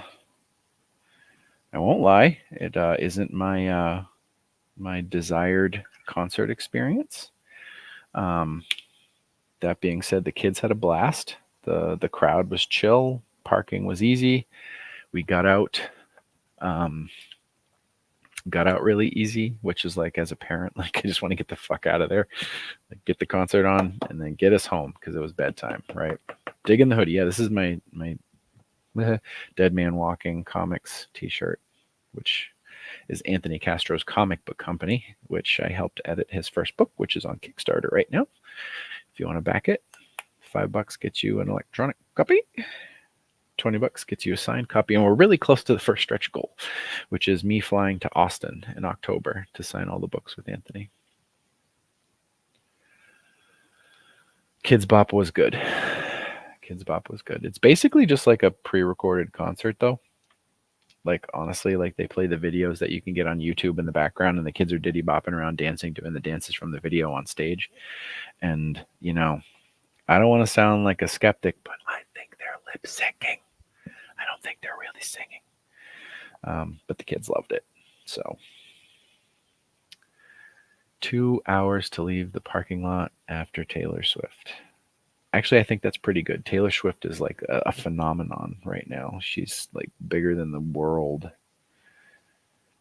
She's just enormous. This concert series she's doing is like some legendary stuff.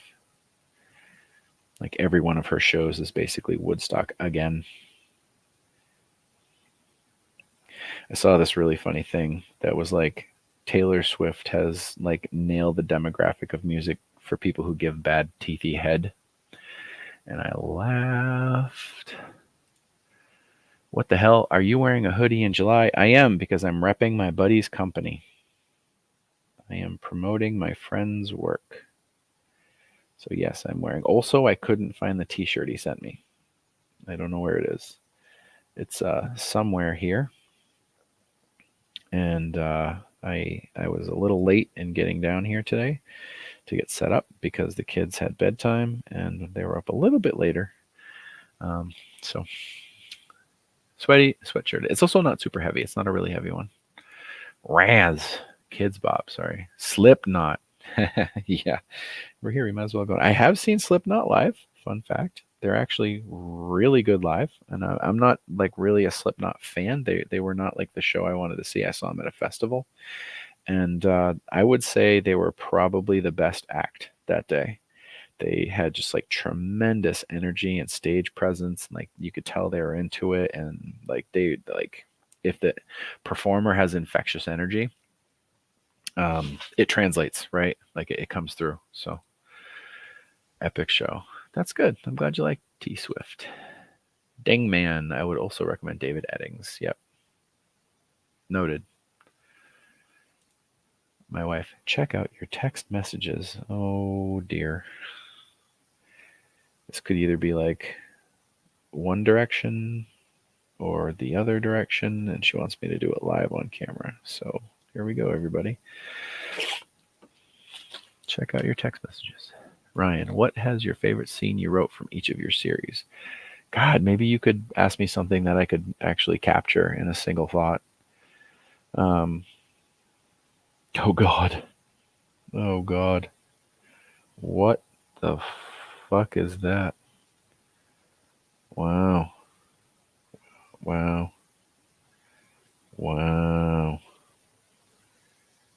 Wow.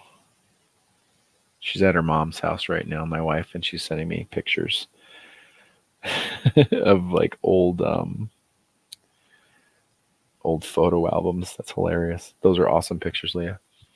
Okay, Ryan, what was your favorite scene you wrote from each of your series? Oh my word. Good gosh. Okay. AUD. I would say arguably my favorite series from AUD takes place in book 4 or 5, and it is, without giving too much stuff away, they have suffered a loss, somebody integral to the group, and Abby is having, kind of an emotional moment about it. And Adrian is like, hears her kind of crying, and he goes in and is like talking to her. And the conversation they have is, I think, like one of the best things I've ever written. And like, I when I read it now, and I wrote that scene in like 2010, when I read it now, I still like, I feel the emotion from that scene. So like, I would say that's my favorite thing from AUD. From Tesser, my favorite thing around Tesser. The scene where Tesser finally decides to just show the world that he's a dragon, and he's like done like hiding, is really cool. Because that like changes the scope of the entire story. Because like up until that moment, he's like trying to lay low and not reveal that he's a dragon, and he's like shape shifting into human form to blend in. And then at some point, he's just like, "Fuck it, like the humans can't stop me. I'm just gonna be who I am." And like what that does to the world, was like a really fun, moment to write. In Elmoran, my favorite scene in book 3, maybe it's book 2. There's a couple of scenes that take place on trains in the Elmoran series that were both really fun to write. So I would say some of that. Colony Lost, the big first fight in Colony Lost, where the expeditionary Marines who are exploring the planet finally, are confronted by the indigenous wildlife there that, make the book what it is. That very first scene where they like, there's a massive confrontation. I love that scene. That was a dream I had. That's where that book came from. I had a dream about that scene, and I woke up and was like, "Whoa, that was badass," and wrote that scene down, and that's how the book came from. My competition. Uh, let's see. What else have I written? Diggory. Geez, I'm not sure about Diggory. There's a lot of really fun stuff in Diggory. A lot of the stuff that's fun in Diggory is like the low key realization stuff, where Diggory like finally accepts that like something really bad is happening, and he like has this like genuine like, what is going on kind of moment. Those are really fun to write. And then there's lots of scenes with monsters that are just really fun to write. Like writing about evil monsters is just fun. It's very liberating. Wait, my competition. Yeah, you just send me pictures of your exes. Lordy, woman. Lordy. And I don't remember what else I wrote. Somebody remind me if I missed anything. I'm sure I did. Slipknot is really good. Yep. Just you talking about that scene. Yeah, it's tough. It is tough. The middle of AUD's original 8 books, books 4 and 5, are like, I had really hit my stride at that point. Like the story was really working, and all of the things that I thought were going to be good were paying off, and I had like real great confidence in it, and I was just like I was taking a lot of risks with the story, and breaking eggs to make omelets, and it really paid off. Like I think the story is way better for me having taken those like crazy risks, but in the writing, I feel it translates. Like the stuff is like, I believe it's just really powerful. If I could get on a plane to go anywhere in the world, where would I go? I'm going to asterisk that and say I'll go anywhere as long as my wife and I can go together. I want to go on a vacation with my wife so bad, like just the two of us. Like I love my kids, but like I really love spending time with my wife. So if I had to go anywhere, I would go anywhere as long as we could go. But if like I had to pick and we were all going to travel as a family somewhere, I would want to go someplace in Europe. I haven't been to Europe in a long time. It would be really, really cool to get back over there. There's parts of Europe that I've never been to that that I really want to go to. I was talking to Dan DJ. We did the signing. He came out for that, and he's a big world traveler. Like, he travels a lot, and he talks about how awesome it is to see other cultures, and how when you're in a foreign country that has like a very different culture, it just kind of like illustrates like what makes America America, in a very different way than like just always having lived in America. Like, we as Americans don't understand what it's like in America because we live here. Not that picture. Yes, the Sex Museum in Paris. Yes, I saw your enormous phallus picture. Knife eyes. I'm just going to leave that up there with no context. Yes, knife eyes.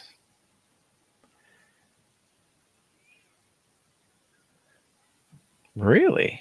Really? Abigail says that the last resort is worse, though. Really? Really?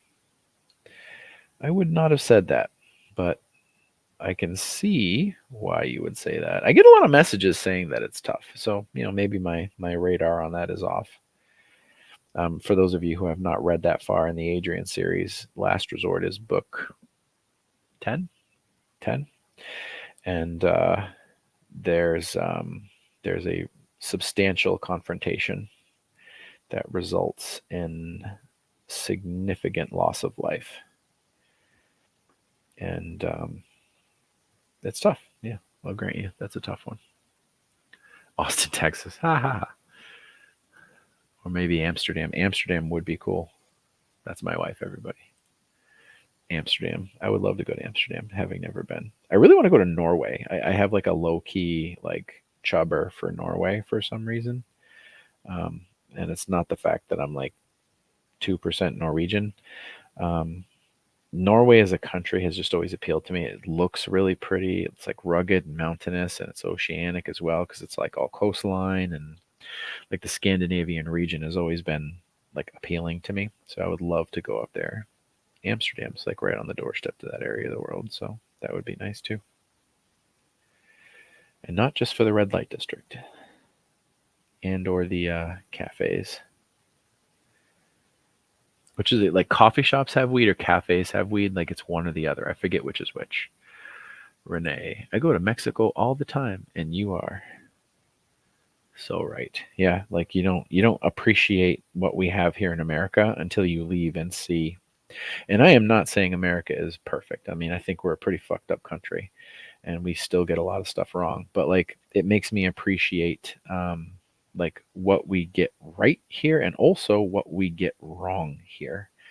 And if you don't travel and see the world, you have no basis of comparison to like really say like, oh, that country's shitty. Well, have you been? Is all you know about how other countries exist based on what you see in the news?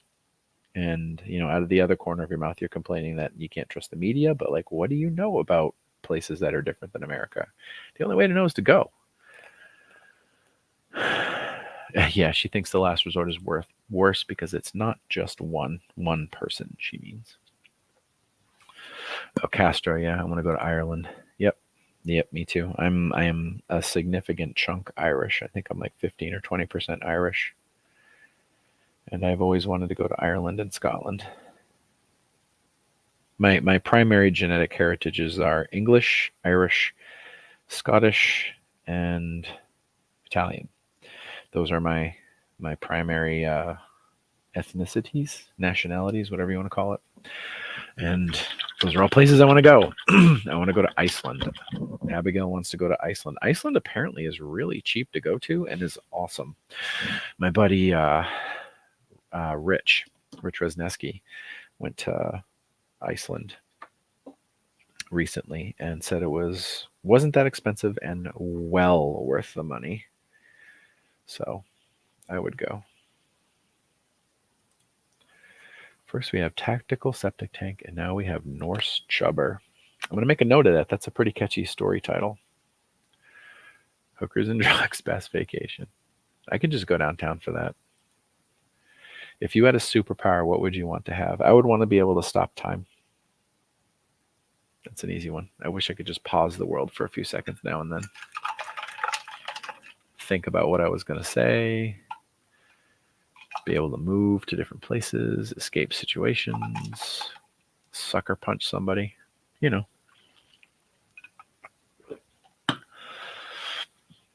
Yelp. Oops. Go Scots. Yeah. Okay. So we did fuchsia. Somebody said green, right? Somebody said green. Please. Please tell me that my short-term memory is better than that. Purple now? Oh, whoa. Comments. Hit the wrong button. Purple now? Purple now? Purples. Fuchsia. Dark green. Courtney Santos. Dark green. Coming up. Aha. All right, dark green. Do I have a dark green? I do have a dark green. Courtney, if you're still here, dark green. Is Otis based on a real cat?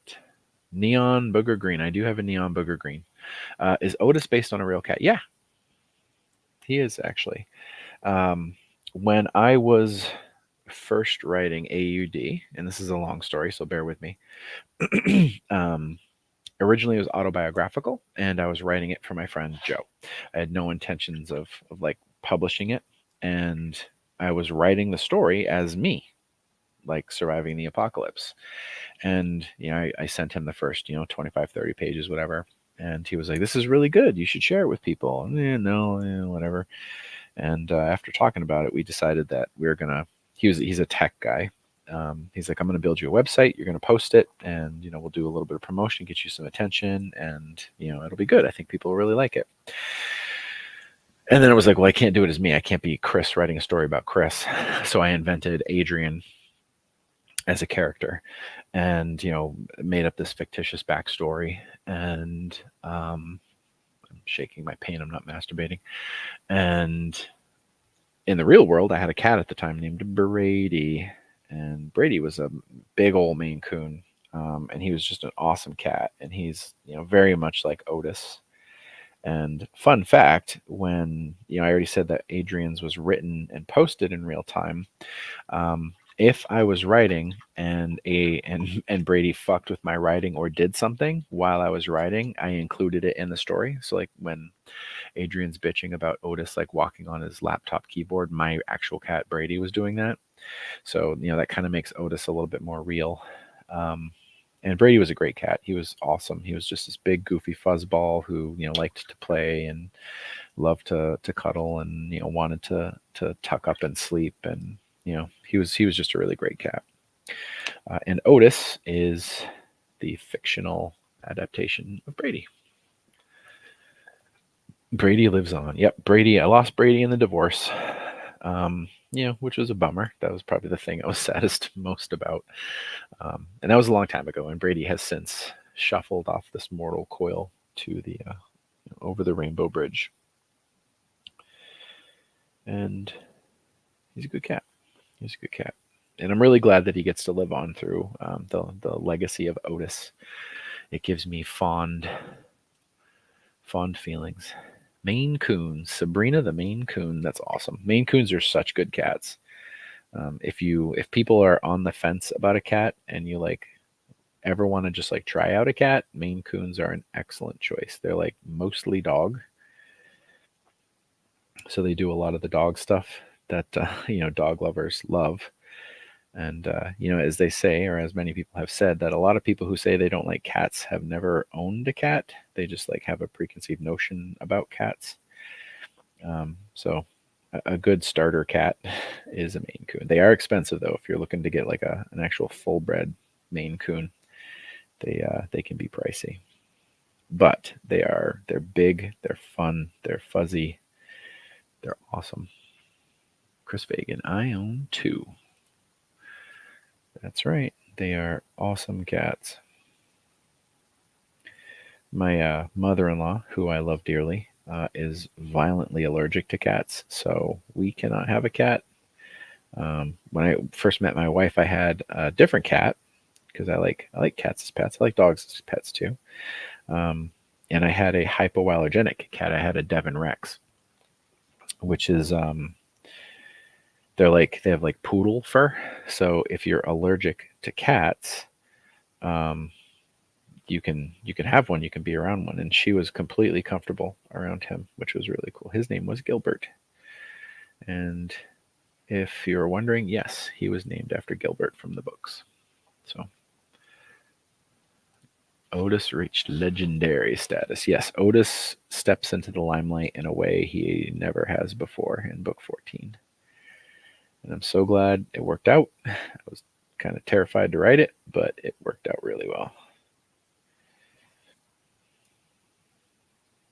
Should call it Otis's Undead Diary. The litter and the scratching sucks. Yeah. Brady didn't scratch at all. He never did that, which was really cool. I got lucky. He was not a scratcher. I also had a lot of like cat towers and stuff for him, so he took out his aggression on those. Luckily, he wasn't a climber, which was good. He wanted to just be like in laps and on couches and stuff. And as long as you let him sleep with you at the end of the night, he liked that. Tucked right in your friggin' taint. Close as he could get to your body core, he was happy.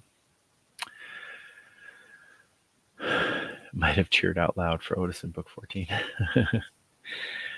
Is Adrian evolving throughout the series? He seems more intense. Yeah, he is. Nice job catching that. A big part of Adrian's evolution as a character is the scope of his worries. So when he doesn't know anything and it's just him, he is frankly juvenile.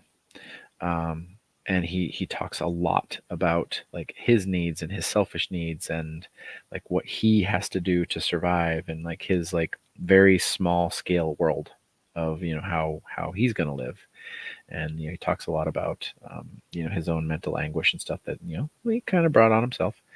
But as the series evolves and his world gets bigger, he takes on the worries of other people and becomes more aware of the consequences of his actions and the stakes of his decisions. And you start to see him lament a lot of the decisions he makes, and he becomes more planful because he's more concerned about stuff, and he becomes more serious for sure. If you've read past book 8, you know that heavy lies the head that wears the crown in books like 9, 10, and 11 or so, because he has a leadership role in his group. You could say he's the leader. He would disagree with you on that, but he is. He's if not the actual leader, he's definitely like the spiritual kind of like emotional center of his group. He actually talks about it a couple of times where he like feels like he's lost his sense of humor and how he can't be the person that he kind of wants to be because he has to put on this like air of being better than he is, and it like hurts him because he doesn't like pretending to be better than he is, because he's afraid people will think less of him. And for a very long time when he was all alone, fighting the apocalypse, trying to survive by himself, he didn't have to worry about that. And there's a kind of an epiphany moment in book 13, I think it is, where there's a couple of books where he's that seriousness that you're talking about, and then he just kind of says, you know what, fuck it, like I don't care anymore, like I can't keep this up, basically. And he starts to kind of joke more and be more playful, and you get that swagger that he had early in the series back. That's kind of fun. Like Adrian talks mad shit, and he is not actually as arrogant as he comes across, and sometimes that's hard to pick up. But he's certainly more full of shit, and he's aware of it. But sometimes he has to like psych himself up, and he talks a lot of shit. And that's like part of the fun of his character, because you can kind of see through his bravado. And the people who read the book and can't see through his bravado are the people who don't really like him. But the thing is like when he's talking shit, he's mostly doing it to psych himself up, because he's an anxious guy. He's nervous about stuff. So Jasper the Stray Turd. God, I want a stuffy of that. Yep. Raz. Interactions with Bell End. Yes, yes. So, spoiler alert, Bell End is well, Bell End is an English expression that means dickhead. Your bell end. Um, and there's a character that Adrian interacts with that he calls Bell End, much in the way he calls, Captain Snowpants, and so on. Um, Lieutenant Pasta. He gives names to people he doesn't like. He very much has like a weird crisis of confidence and stuff when he's dealing with this Bell End character, which is a really fun exchange to write, because it's different for him. That's a kind of a first, I guess you could say.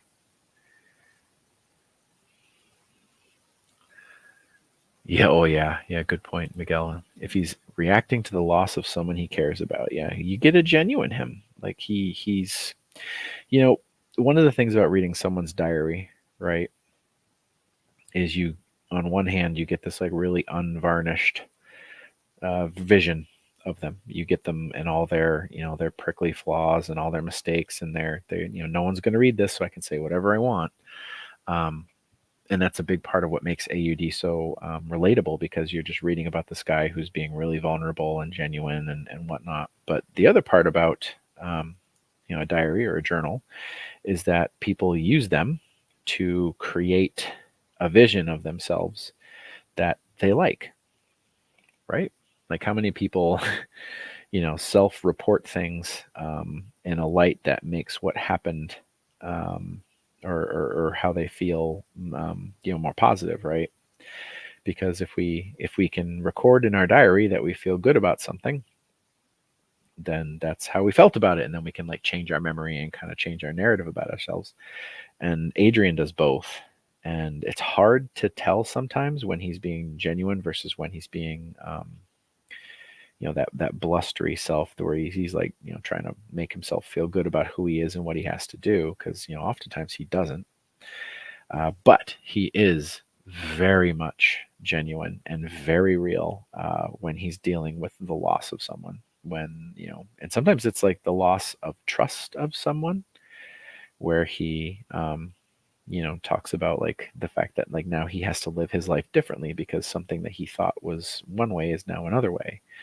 And, that's a very genuine thing for him. And I think, the people who really gravitate to him as a character are the people who have been through experiences like that, where, you're dealing with some really heavy stuff. And so is he. And, he's just there and he's talking about it, and it's tough and he works through it. And that's inspiring for a lot of people. So, past your bedtime. All right, Abigail, go to bed. And yeah, reread the Elmoran story. It's really fun. I'm excited to return to it, give it some love, and punch it up and make it better in the next few years. I'm getting the audio rights back to it pretty soon, and I think I wanna make some changes and not modernize it, but make it better, because I'm better now. Dark green, dark green. These have blood in them. Oh, not real blood, synthetic blood, like True Blood from the show.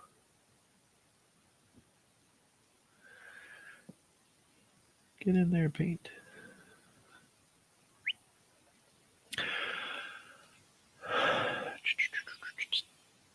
Yes, please talk to the group. I'm happy to help in any way. If anybody wants any assistance or reach out, you can always point them to my social media. I am elated to give people, make it easier for people to access my writing.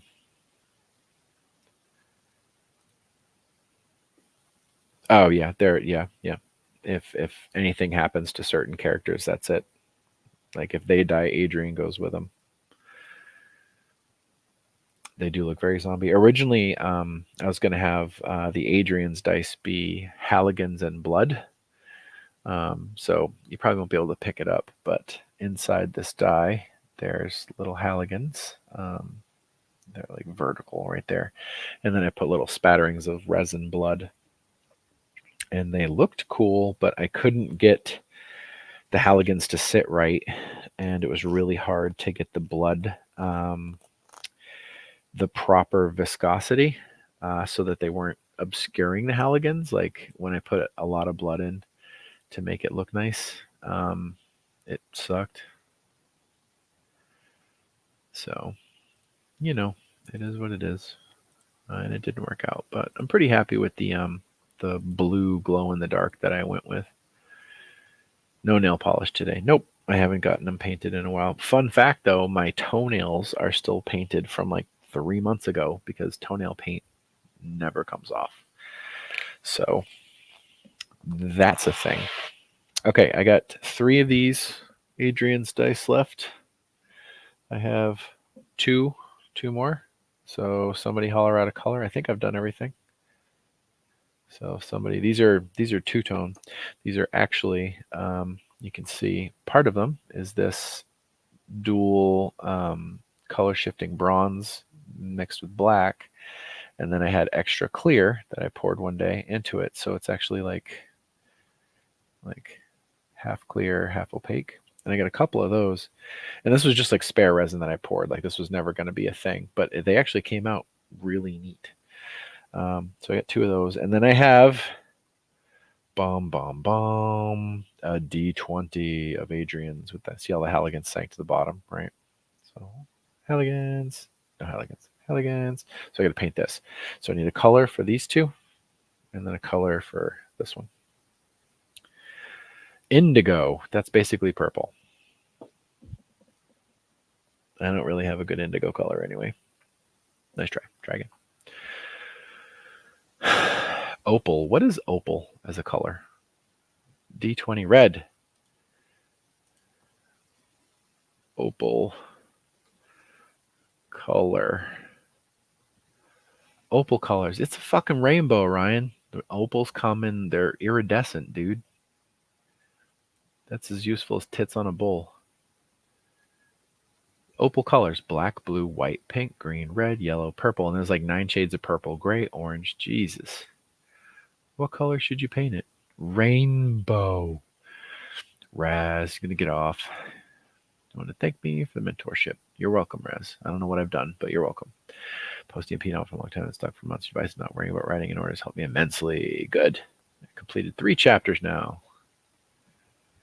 Yay! That's all great news. Yeah, a lot of people think you got to write stuff sequentially, but you know how I was saying that you got those. I write in islands.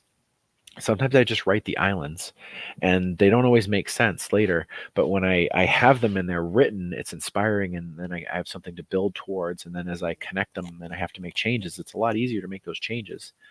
So, is opal shiny white? It's white, but then it's iridescent. So when you move it, all those colors appear. What's wrong with tits on a bull? Well, I'll let you figure that out. Amber. Amber's good. Gunmetal. Gunmetal is also good. Oh, love you too, Anthony. Have a good night. Shiny white. Shiny. I don't really have shiny white, but I do have amber, and I do have gunmetal. So let's do these gunmetal because that's fun. We actually have that right here. Shining silver, which is actually gunmetal.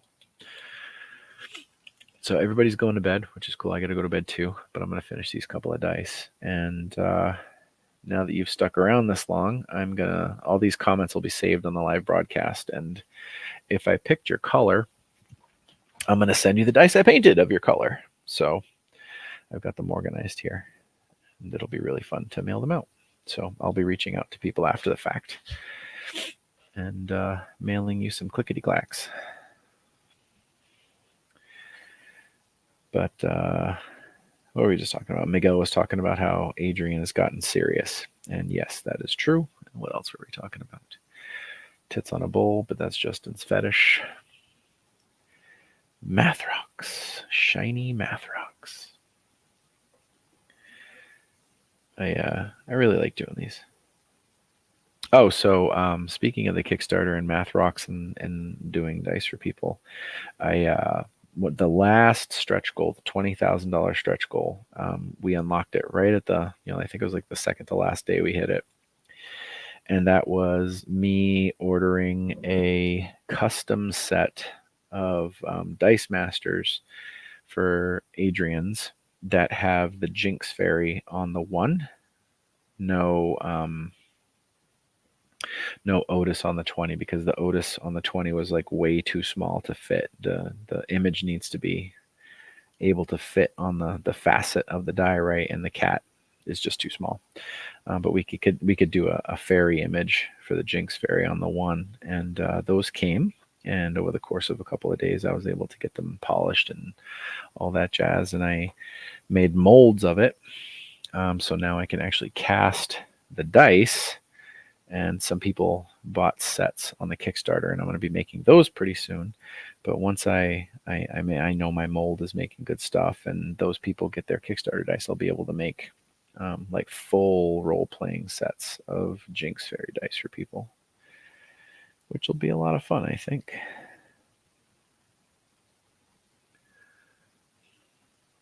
How'd I know? How'd I know? How did I know tits on a bowl was your fetish, Justin? I don't know. Have you seen your profile picture? That's not a shot. That's just facts. And Ryan with the second vote of Kickstarter stuff is cool. And you're welcome. Thank you for appreciating it. Thank you for your support too. You're a backer, man. You're OG. Original gangsta. Is anybody listening to anything fun lately for music? Anything new that they're discovering? Spotify recently recommended Arabic trap to me. I'm not sure why, but it did. And I was listening to it, and I really enjoy it. It's like Arabic inspired EDM, and it's like mellow and cool, and like it's got that kind of sitar vibe, but has also got a nice beat. It's been good to write with it on in the background. Anybody listening to anything else cool? My wife's been blasting a lot of Imagine Dragons for the kids, even though that's not normally her bailiwick, but it's working. It's fun. Music I like is the music I like. You have gotten too old, Chris. You are basically a dinosaur. But that's okay. Is that even English? Ryan, I've been really into Pete and Bass 3's two 70-year-old English rappers. Is he okay? Do I need to have a welfare check on Ryan? What does that even mean, dude? Like Rob Bass and DJ Easy Rock? They're not English. They're like from SoCal or something, or Chicago. Or is this like stereo MCs from the 90s? Gotta get yourself connected. Try again. These two autocorrect. Yeah, that doesn't clarify anything. Rat Pack. I had a big phase of the crooners. Right before I started writing AUD too, actually. I had my very first iPod, and when I was working, I put my iPod on, and I forget how many gigs it was, but I could load up basically 1,000 songs on it, and I had like Sammy Davis and Dean Martin and Frank Sinatra all on there, and I would just go album to album to album some nights. You just have like a very relaxing, for me, very relaxing sort of effect. Grandson got you listening to Falling in Reverse. They're like hot right now. They had like a big signal, and now everyone's listening to it. Melanie Martinez, I don't know about. What else? Kimberly Bryson. Stupid job getting in the way. You're interacting now. You did it. You broke through. Good for you. And also, stupid job. But, money's nice. Not that jobs pay that much now. The artists are called Pete and Bass. They are these two 70-year-old rappers. I'm reading that slowly because I imagine you sat there like typing on your phone like really deliberately. So I'm like reading it out loud in the way that I imagine you typed it. So, yeah. So again, it's two 70-year-old rappers. I'm wanting to know, if you're willing to be vulnerable in a public way, how exactly you got turned onto two 70-year-old English rappers. Like what was the genesis of that musical experimentation? Was there like no other radio stations? Kim, side note, your books are getting lots of love. Yay! I'm glad. If you guys need more, send me a message. I'm happy to send you another care package. Kim works at a facility where people have difficulty accessing books. And she mentioned something. I forget exactly how it happened. I think it was over on TikTok, where I said, "Hey, I'll send you some books," and she messaged me, and I sent her some books. So she's saying that they have some appeal with the locals, and that makes me happy. They're blowing up on TikTok. Pete and Bass, 70-year-old rappers blowing up on TikTok. Of all the places that I thought a 70-year-old would be blowing up, TikTok is not what sprung to mind. TikTok and 70-year-olds are pretty diametrically opposed. But we live in strange times. Ooh, Ancestry says I have a DNA match. Who the fuck are you? You're like pretty closely related to me, strange person.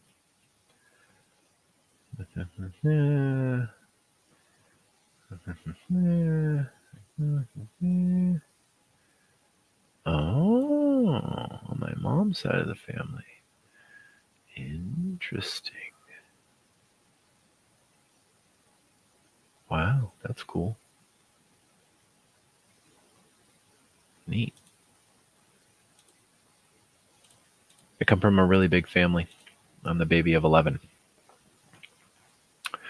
So my family tree is pretty special.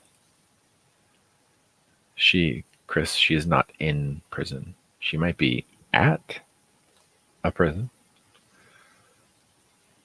How you met your brother. Nice. Really pans out. It's way better than finding him on Grindr. Really good metal. We butter bread with butter. They are German and they go hard. I knew you'd come through for me in the clutch with weird recommendations. You have a sister too. Wow. Gosh. I'll leave this on here because that last comment could be weird. Okay, my wife said paint the D20 red. So the D20s go red. Red base. Not raw base, red base. Yeah, I have 6 sisters and 4 brothers, and they're technically half. But my mom was the third of 6, and my dad was I think he was the 7th of 12. So my extended family, one rung out, is pretty substantially sized. So my wife got me Ancestry at one point a couple of years ago, 2 years ago, 3 years ago. And I keep getting these like family connections of people from those like outer tiers of the family. People I've never met, probably will never meet, but we have DNA in common because people in my family love to make babies. Lots of them. They still do too. Like, we just don't know when to stop. I mean, it's fun, right?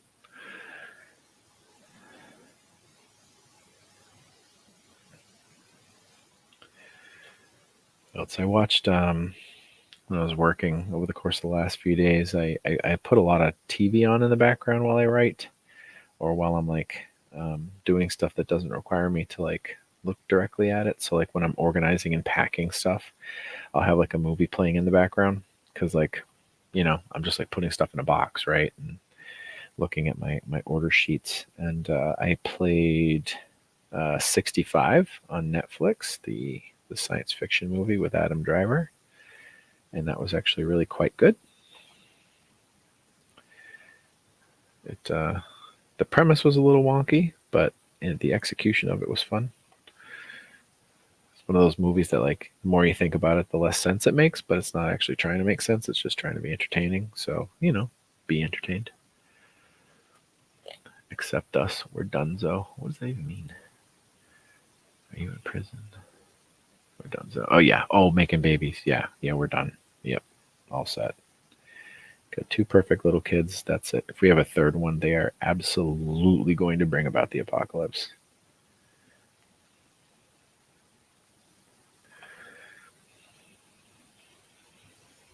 I'm not sure the two we have now aren't going to be responsible for the apocalypse, but they're really cute and smart. So, you know.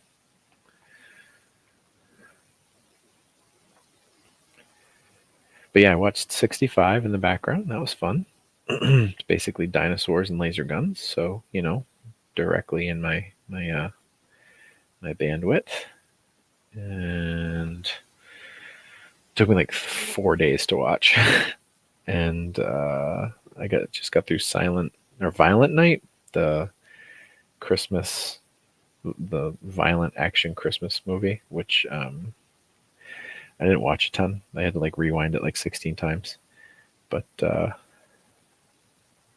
was fun. The guy from Stranger Things, the cop Hopper, I forget his real name, David something. He plays Santa, and he gets caught up in a kidnapping kind of thing, and he winds up like he's Santa, like you can't mess with Santa, and then it just turns into this like incredibly violent movie where Santa's literally just like wrecking ass. It's kind of like a cross between like Home Alone and Die Hard, and like Santa being a badass. It was fun. Had no business being as fun as it was. Again, not a movie you watch for the plot, but it's really fun to watch Santa kill people, like bad people. If you want to watch Santa kill good people, there's a slew of 70s and 80s slasher flicks for that, which incidentally are the era of movies that I grew up on. We should have five more. We should have five more. Chris, I appreciate you suggesting that we should have more children, but I like sleeping. And I also like being able to work, and the idea of having to do late nights for an infant for like a year again, and then like having to do like childcare all day, every day. And like dealing with that headache is so unappealing because we literally just got the littlest one into school full time at the end of last year, and we got our days back. And gosh, it was amazing. And we only had it for a couple months, and I really feel like we entered this whole world of freedom. My bad, not your bad, but yeah, I mean, don't get me wrong. Like in a different world, it would be really fun to have more kids, but in this economic climate, the idea of having to feed yet another mouth is scary. Food is expensive.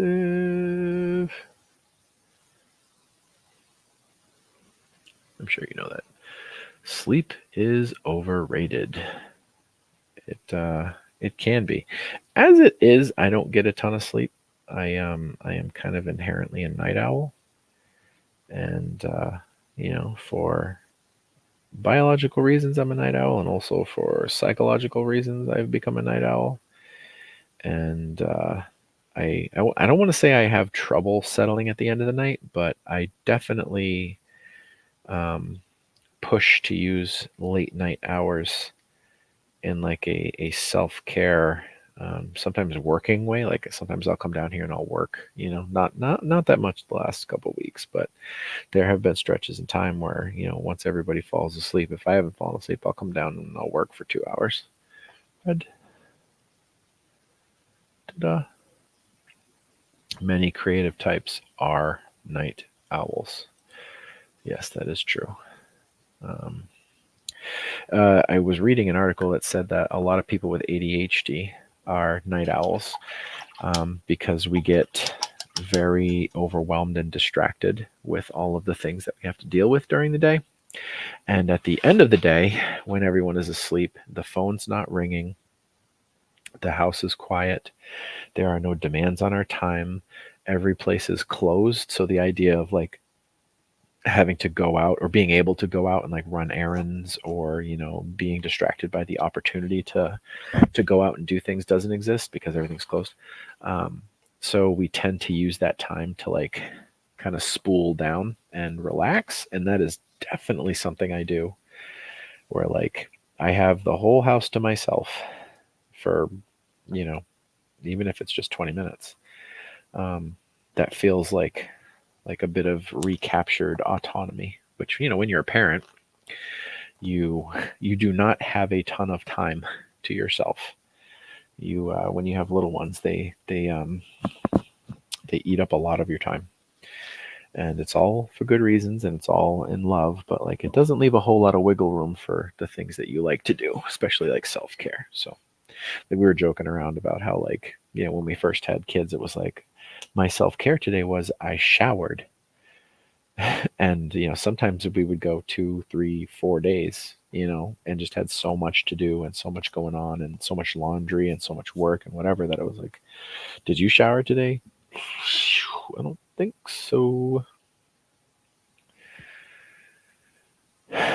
Justin, I prefer the night for shopping. You live in California, a lot of people during the day. Yeah, I get that. Best crafting time is when everyone is asleep. It used to be that my best writing time was when everyone was asleep, but now I don't think that's the case anymore.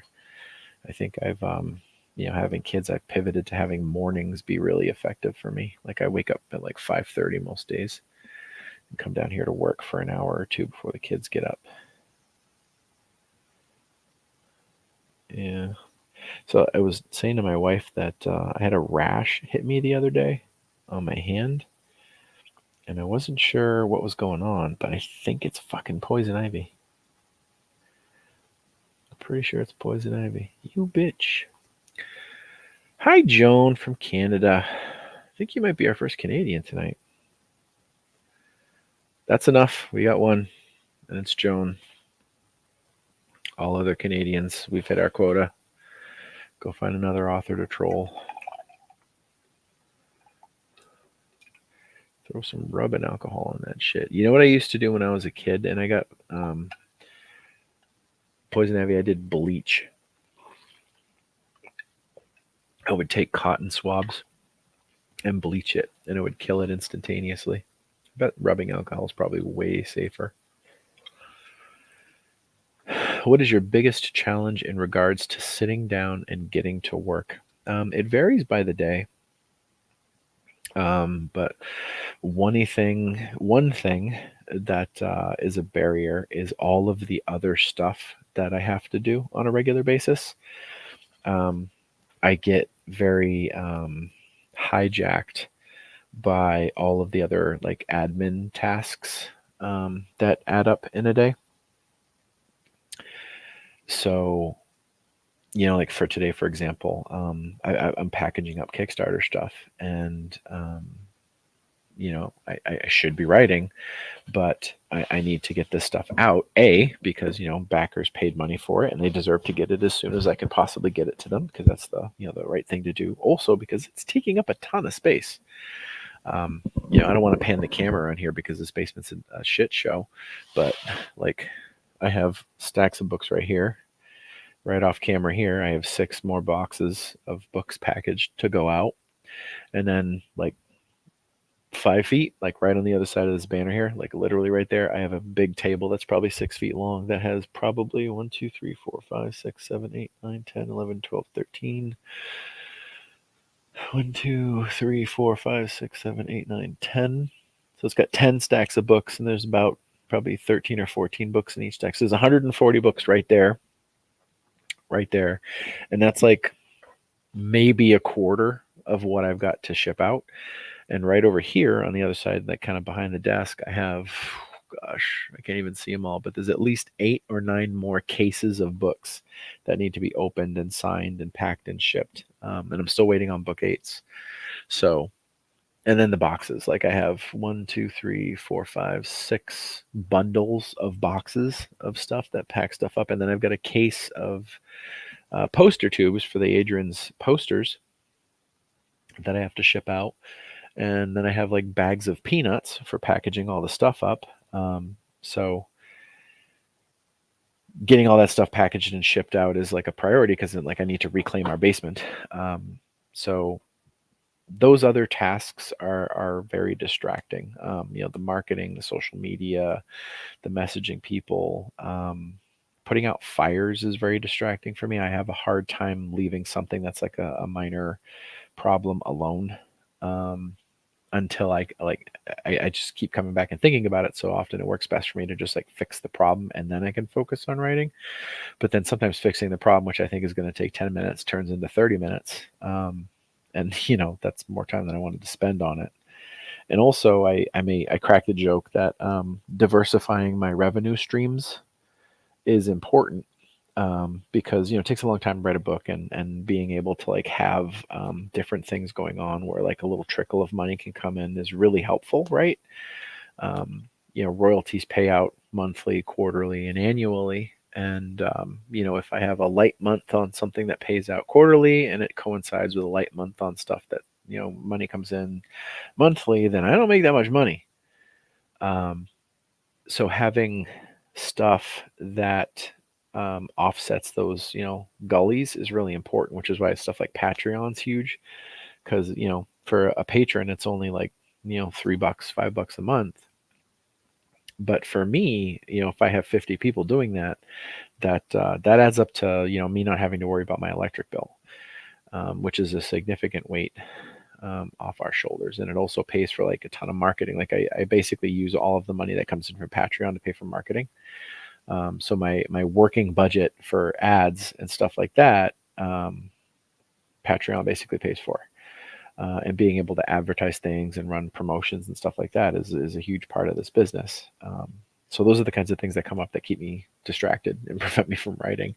But that's the gig, right? Like if I want to be a writer, you know, and people who want to be a writer and be a successful writer often don't take it that next step where you go from like, hey, I wrote a story, I'm an artist, I'm a writer, you know, I'm going to publish it. And that's great and that's awesome. And it's a ton of work to get to that stage. But in order to be a full-time writer and make this your vocation, to make this your job, you got to be able to do what comes after that, which is taking this story that hopefully is good and then trying to get it in front of people so they read it. You know, they call it discoverability, because it doesn't matter how good your story is. It doesn't matter how amazing it was written. It doesn't matter unless they know it exists. Um, which is why, you know, I'm always like word of mouth, tell your friends, buy a gift copy. You know, if you see um, posts on social media, interact with them. Like, don't just let it scroll by. Because, you know, even just like saying awesome or good or giving it a thumbs up or a love react feeds the algorithm and tells Facebook or tells Twitter or Instagram or whatever that your post is relevant and important and should be shared. And then they'll start to offer it to people that may be interested. And that's how I can like grow that reach. But like I have to put content up on social media for it to be liked and loved and shared and so on. So it's a process. It's definitely a job. Are you still seeing good returns on Tesser? Um, it fluctuates. I wouldn't say good returns, but the series has also kind of languished for a few years, so it's kind of where I would expect it to be. It it gets read on the Kindle pretty well. Not AUD numbers, but well, enough that it's nothing to sneeze at, and it still sells on audio. Book one and book two, and I think maybe book three have earned out their advance. I know book one and book two have, so now I'm getting royalties on book one and book two, um, which is okay money. It's not, it's not enough to live on, but it's definitely not, nothing to sneeze at, which is cool because those books were written quite a while ago, and it's a fun series. But the big ones, AUD Diggory does really well. Tesser is probably second or third, depending upon what day of the week it is in terms of like popularity. Um, the YA stuff I wrote under the pen name WJ Orion is like some of the best stuff I've written. Um, Not because it's YA, but just because like the story's really fun and I put a lot of heart into it, and I felt like I was really competent when I was writing it. But a lot of stuff went wrong during the release. Partially my fault, partially the fault of Audible not doing stuff the way that we had kind of planned because of some changeover. And it didn't get the audience, and that's a bummer because like those are books that I think could like really be big for me. But it is what it is. Did you ever decide when you're going to tell your life on YouTube? I was actually thinking about this yesterday, and my intent was that I was going to try and do it while I was working this month. But July has just been hijacked by all the stuff we have going on. I mentioned earlier in the feed that we've had a lot of sick kids this year. Like Willow, my eldest, has gotten strep throat 3 times this summer, and it's been like basically back to back to back. So she goes on the 10-day cycle of antibiotics, and like on day 12 she gets it again, and that's happened 3 times now. And this is the first stretch of more than 2 days that she's basically felt well since summer started. And with her being sick and with strep, we haven't really been able to take her places and see people in the way that we might have otherwise. So we've had a lot of extra kind of childcare taking care of her. So work time has been difficult. It's also difficult to film for YouTube during the day while they're here because they're running around and coming in and out, and I can't have a controlled kind of quiet place to record. But we only have a few weeks left of summer, and I'll probably be starting it in August. I think is probably the realistic answer for it. I did sketch out like a loose outline of what I wanted it to be, like probably 10 episodes each, about 10-15 minutes each. Probably do one a week, and just basically talk about like how I got through my childhood and then through my adolescence, and how I kind of evolved into the writer that I am today, which may or may not appeal to people, but I think maybe they'll see a lot of commonality in their lives, and hopefully they'll be able to connect with that. So,